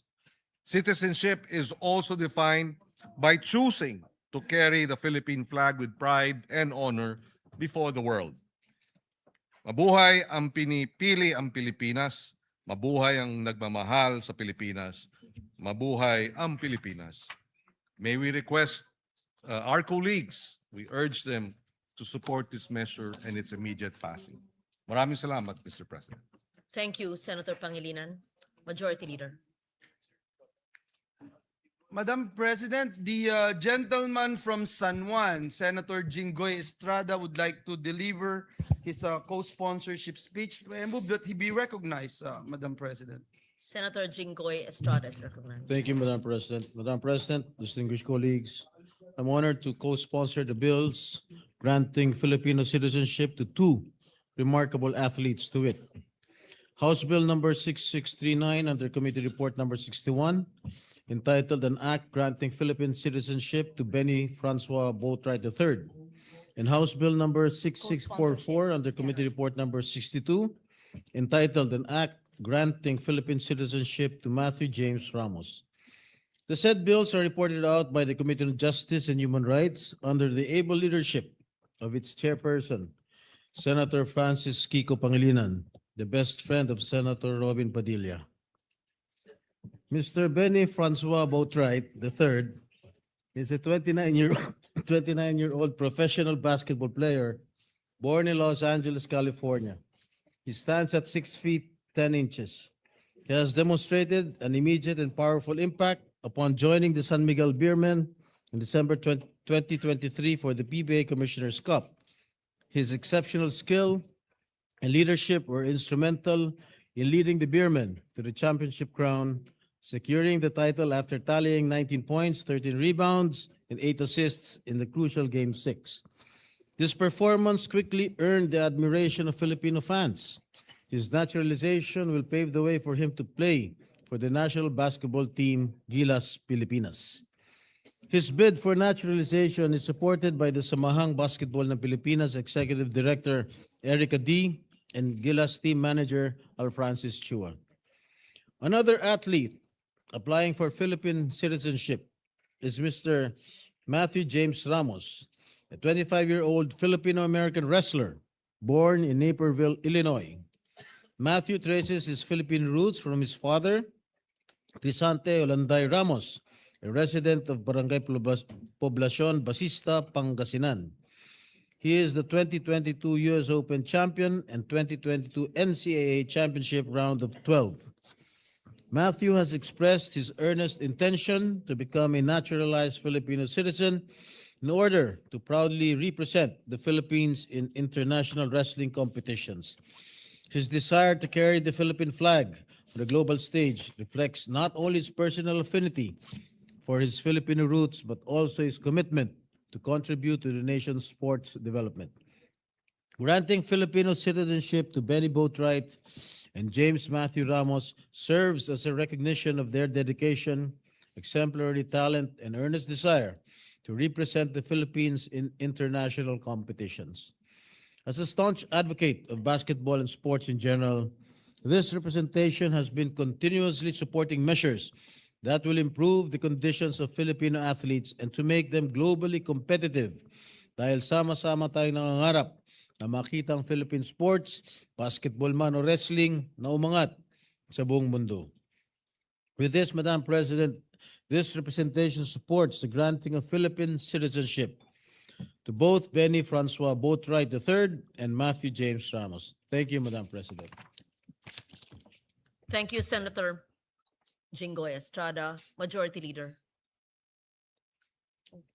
Oh, Senator Pia Cayetano will deliver a co-sponsorship speech. Thank you, Madam President.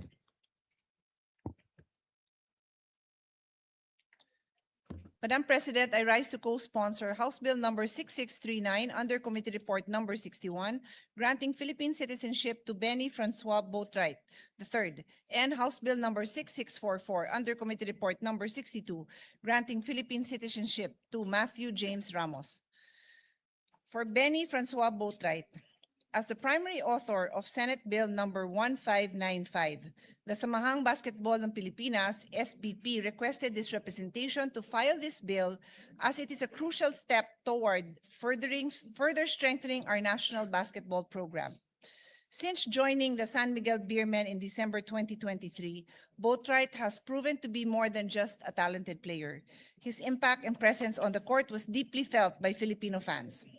He has demonstrated that what it truly means to contribute to Philippine sports with excellence, consistency, and a heart that has clearly found a home here. In fact, Boatwright's connection to our people predates his professional career. Growing up, he was surrounded by our community and culture and had many Filipino friends. This natural bond with our heritage is exactly why he has integrated so seamlessly into our local basketball scene. Since first arriving in 2023, Boatwright has consistently chosen to return to the Philippines, not merely as a place of work, but as a community with which he has formed a genuine and lasting bond. His contribution does not end in the PBA.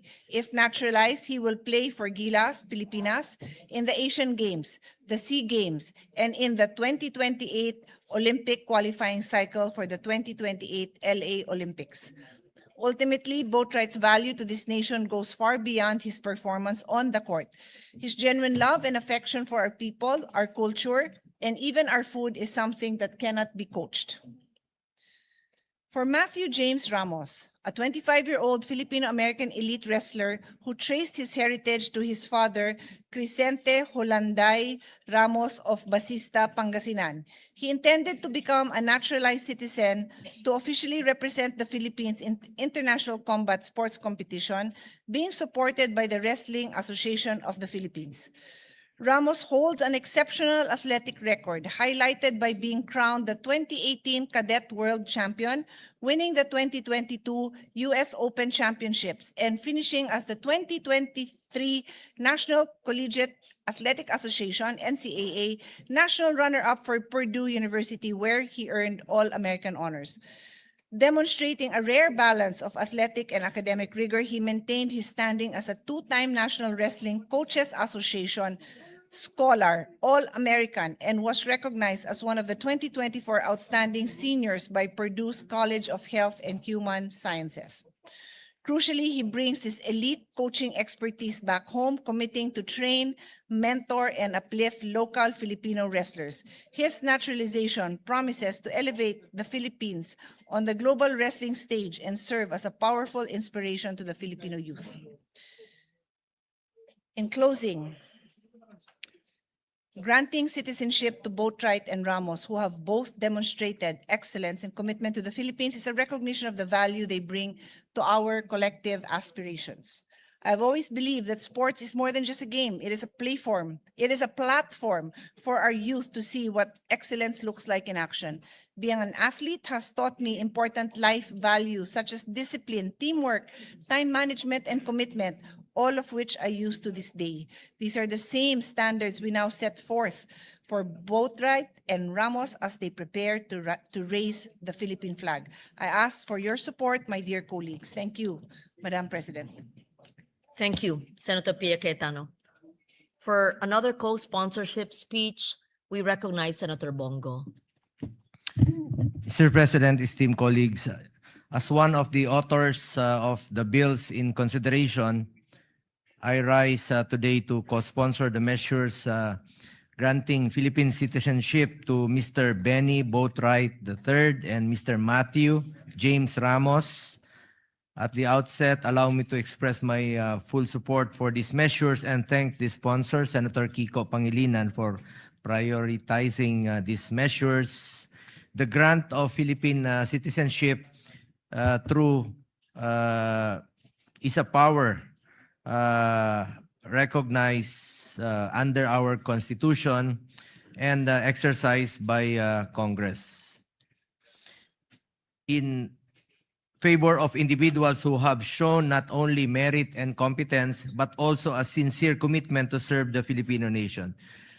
Citizenship is more than a legal status. It is a bond of loyalty, responsibility, and shared purpose. In the case of these two athletes, we see individuals who are willing to carry our flag, represent our people, and contribute to the continuing development of Philippine sports. Mr. Benny Boatwright has already made a strong mark in Philippine basketball. Napapanood niyo po siya sa PBA, sa ongoing PBA, no? Kaya lang na eliminated yata sila just last Saturday or Sunday. But anyway, since joining the San Miguel Beerman in 2023 PBA Commissioner's Cup, He has shown exceptional talent, professionalism, and leadership on the court. His contribution helped the team capture the championship, and his performance proved that he can be a valuable addition to the future of Philippine basketball. As a potential naturalized player for Gilas Pilipinas, yun po ang pinaka kulang ngayon natin, no? Since yung mainstay natin sa Gilas Pilipinas na naturalized player na si Justin Brownlee ay hindi na rin po bumabata. Kailangan natin ng batang naturalized player. Mr. Boatwright brings size, skill, discipline, and experience that can strengthen our national team in international competitions. Pareho sila ni Brownlee. May mga 3 points shooting rin po ito. Magaling sa 3 points. His possible inclusion will not only improve our competitiveness, but will also contribute to our long-standing dream of seeing the Philippines stand proudly among the best basketball nations in the world.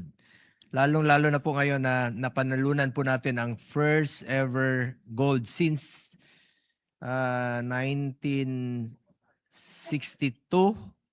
After 63 years tayo nanalo muli sa Asian Games nung 2023 Asian Games. And we are now the defending champion. Paalala ko lang po kay Mr. Boatwright, as you take on this role, I mean, just a reminder to you, you are expected to maintain your health and fitness at all times. Be always fit. Being part of the national team is not just an opportunity, it is a responsibility that calls for dedication, sacrifice, and excellence. Always bear in mind your duty to support and elevate the team, guided by discipline in everything you do, both on and off the field. You must consistently keep yourself in peak condition, prepared to perform and compete at the highest level. Always eat Filipino food. Try to eat bulad also, my favorite. Likewise, we also recognize Mr. Matthew James Ramos, a Filipino-American wrestler whose Filipino roots trace back to Pangasinan through his father. Ito talaga, nanggaling po ito sa Pangasinan at pride natin ito. Mr. Ramos has clearly expressed his desire to become a Filipino citizen and to represent the Philippines in international wrestling competitions. This desire is not only merely symbolic, it reflects his respect for his Filipino heritage, his connection to our people, and his willingness to bring honor to the country through his chosen sport. Napakaganda po yung kanyang naging desisyon na muli na to represent the Philippines. With athletes like Mr. Ramos, we have an opportunity to further develop the sport, which will open more doors for Filipino wrestlers and raise our standing in regional and international tournaments. Mr. President, as chairperson of the Committee on Sport, I believe that our duty is not only to support athletes who already bring honor to the country, but also to strengthen the systems and opportunities that will allow Philippine sports to grow. The naturalization of Mr. Boatwright and Mr. Ramos forms part of this broader effort. It allows us to build stronger national teams, expand our national talent pool, and inspire young Filipinos to dream bigger, train harder, and believe that they too can represent the country with pride and excellence. These measures are not simply about granting citizenship to two deserving individuals. They are also about investing in Philippine sports and recognizing those who are ready to serve and honor the Filipino flag. Thank you po, Mr. President. Thank you po, Madam President. Thank you very much, Senator Bongo. Majority Leader. Madam President, to allow our colleagues to further study the measure, I move that we suspend consideration of the aforementioned bills. I so move, Madam President. Any objection? Hearing none. Motion. Senator Mig Zubiri, our former Senate President, is seeking the floor. I move that he be recognized, Madam President. Recognize Senator Migsubiri. Thank you, Madam Tita Ganda of the Senate. Nice to see you smiling, former Yes, Senate President I had Zubiri. a lack of sleep yesterday, Madam President. That's why I was not up to speed with what was happening. But anyway, Madam President, on the, I just wanted to raise, not an issue, I am fully supportive of these two gentlemen that will be taking their, hopefully, their oath as Filipino citizens. But one of them happens to be a son of a Filipino, Mr. Ramos, the wrestler. And I was talking to my colleagues, my dear friend Alvin Aguilar is here from the Wrestling NSA. We're together with the NSA. He's for wrestling and I'm for Arnis. And I was saying to Senator Kiko Pangilinan that he was used to be the chairman of the Committee on Justice, that maybe we can make an amendment or we can have amendments to the dual citizenship law. Kasi kung automatic na dapat kung yung nanay mo o tatay mo ay Pilipino, bakit pang dadaan sa ganitong proseso? Dapat automatic. Under the old law that Senator Frank Drilon passed, apparently there was a timeline, like a cutoff date, that everybody who had who were older and like they're already adults that wanted to be Filipino citizens again or be dual citizens, there was a cutoff date. I think it's about time we revisit that law, Madam President, to our colleagues that are listening today, whoever will be the chairman of the Committee on Justice, and let us amend it. Let's just make it automatic. Because I was in Japan recently, I met a lot of OFWs who were not able to apply there's online or fill their dual citizenship because nga, of that cut-off date. I think, Madam Chair, it's a time that we revisit the law, and so as long as you can prove that your mother or your father is Filipino, automatic yung pagbigay po ng dual citizenship. We take Thank you. note of that, Thank you and very much. this representation would be happy to support a bill. I just asked now the Secretariat, there is no amendment to the dual citizenship law. And if they can help us draft a amendment to the dual citizenship, then perhaps Senator Subiri can be one of the principal authors of the measure. Yeah, we'll do that. Thank you. Thank you, thank you. Majority Leader.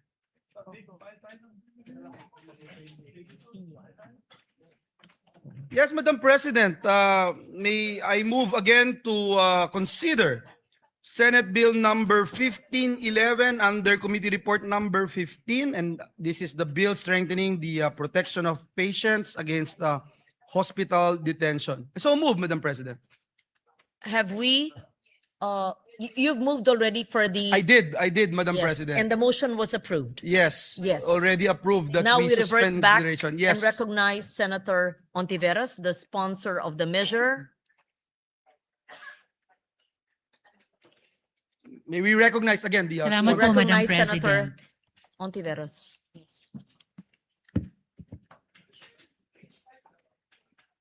Salamat po, Madam President.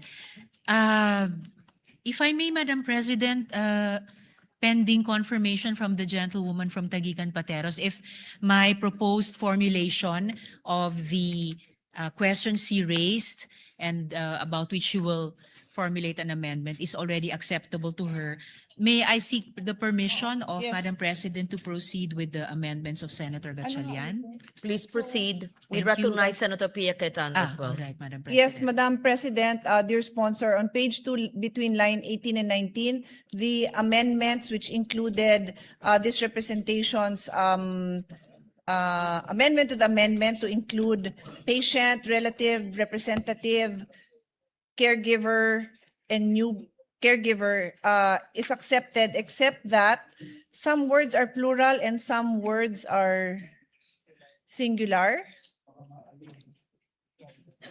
So may Her Honor just choose, will we go with singular or plural? Thank you.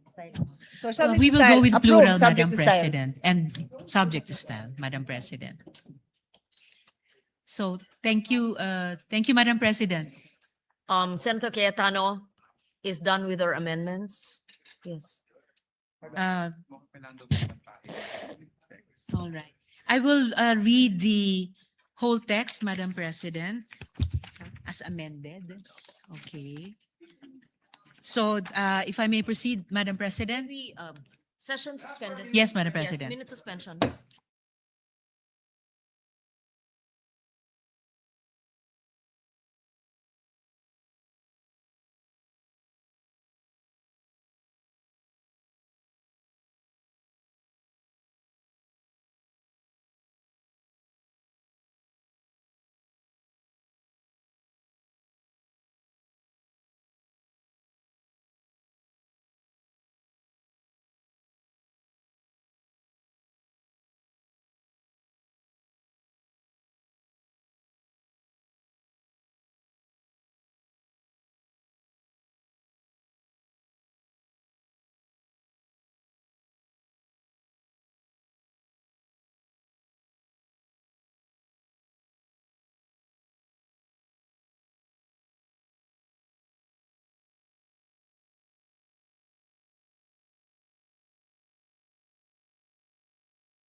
We recognize once again the sponsor of the measure, Senator Risa Ontiveros.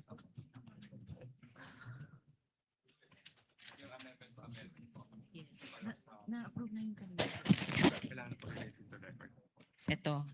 Thank you, Madam President. Just to read into the record, the earlier discussed and approved amendment of the good gentle lady from Taguigan Pateros, that provision will now read on page 2, between lines 18 and 19, insert the following paragraph. For purposes of this act, detention refers to any act of restraining a person, whether a patient, relative, representative, caregiver, newborn, or deceased person, from leaving a hospital, clinic, or similar facility on the ground of non-payment, in whole or in part, of hospital bills, medical expenses, or professional fees. It includes the refusal to A, physically discharge a patient or issue documents necessary for discharge, interment, or benefit claims. B, remove medical devices when such removal is medically appropriate. C, release personal belongings. And D, release the cadaver of a deceased patient to the surviving relatives. So for the record, Madam Chair. We therefore approve Yes, the Madam Chair. amendment just read by the sponsor. Thank you, Madam Chair. To proceed, still on page 2 from Senator Gatchalian. On page 2, line 30, after the word required, delete the preposition on and replace with preposition of. Further, on the same line, delete the word senior citizens and replace with the word patients. I so move. No objection. So Thank- approved. Thank you, Madam Chair. Madam President. Page 3 amendments now. Still from Senator Gatchalian. On page 3, line 2, after the word development, delete the colon and the phrase provided further that those patients who are partially recovered shall sign a waiver or undertaking that they are assuming the risk of the consequences for requesting for discharge despite having not fully recovered. I so move. No objection. Thank Amendment you, is approved. Madam President. We recognize Senator Yes, Madam Pia President. Cayetano. To repeat, the motion approved was to delete from colon and the following phrase up to the words having not fully recovered. Yes, that Yes, is Madam clearly Chair. understood. Yes, Sorry, Madam Chair. I would just like to see it in writing, just because I was conferring with my staff on my amendment on this same item, so I was not able to capture the actual amendment. It might be the same as mine, it might be different. I need time to just look at the actual amendment, Madam President. It is actually different, Madam President, and it's supposed to be the next amendment that I will read into the record, also from Senator Pia Cayetano. And I will yield the floor if the good gentle lady would prefer to read her amendment, Madam President. So I understand my amendment is different, but I do have a comment on this amendment. If Her Honor can just give me time, a minute suspension, please. All right. Yes, Session Madam President. suspended.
Yes, Madam President.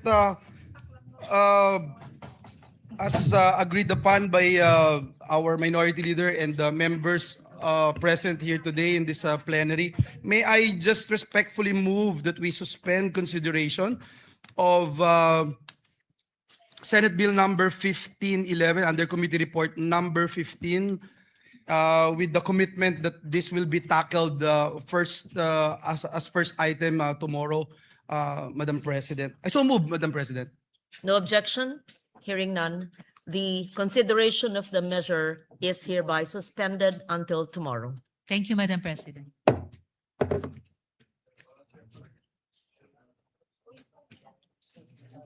Madam President, at this juncture, and pursuant to Rule 10, Section 13 of the Rules of the Senate, may I respectfully move to elect Senator Mark Villar as chairperson of the Committee on Finance, Vice Senator Win Gatchalian. So move, Mr. President. Any objection? Hearing none, motion is approved. Thank you, Madam President.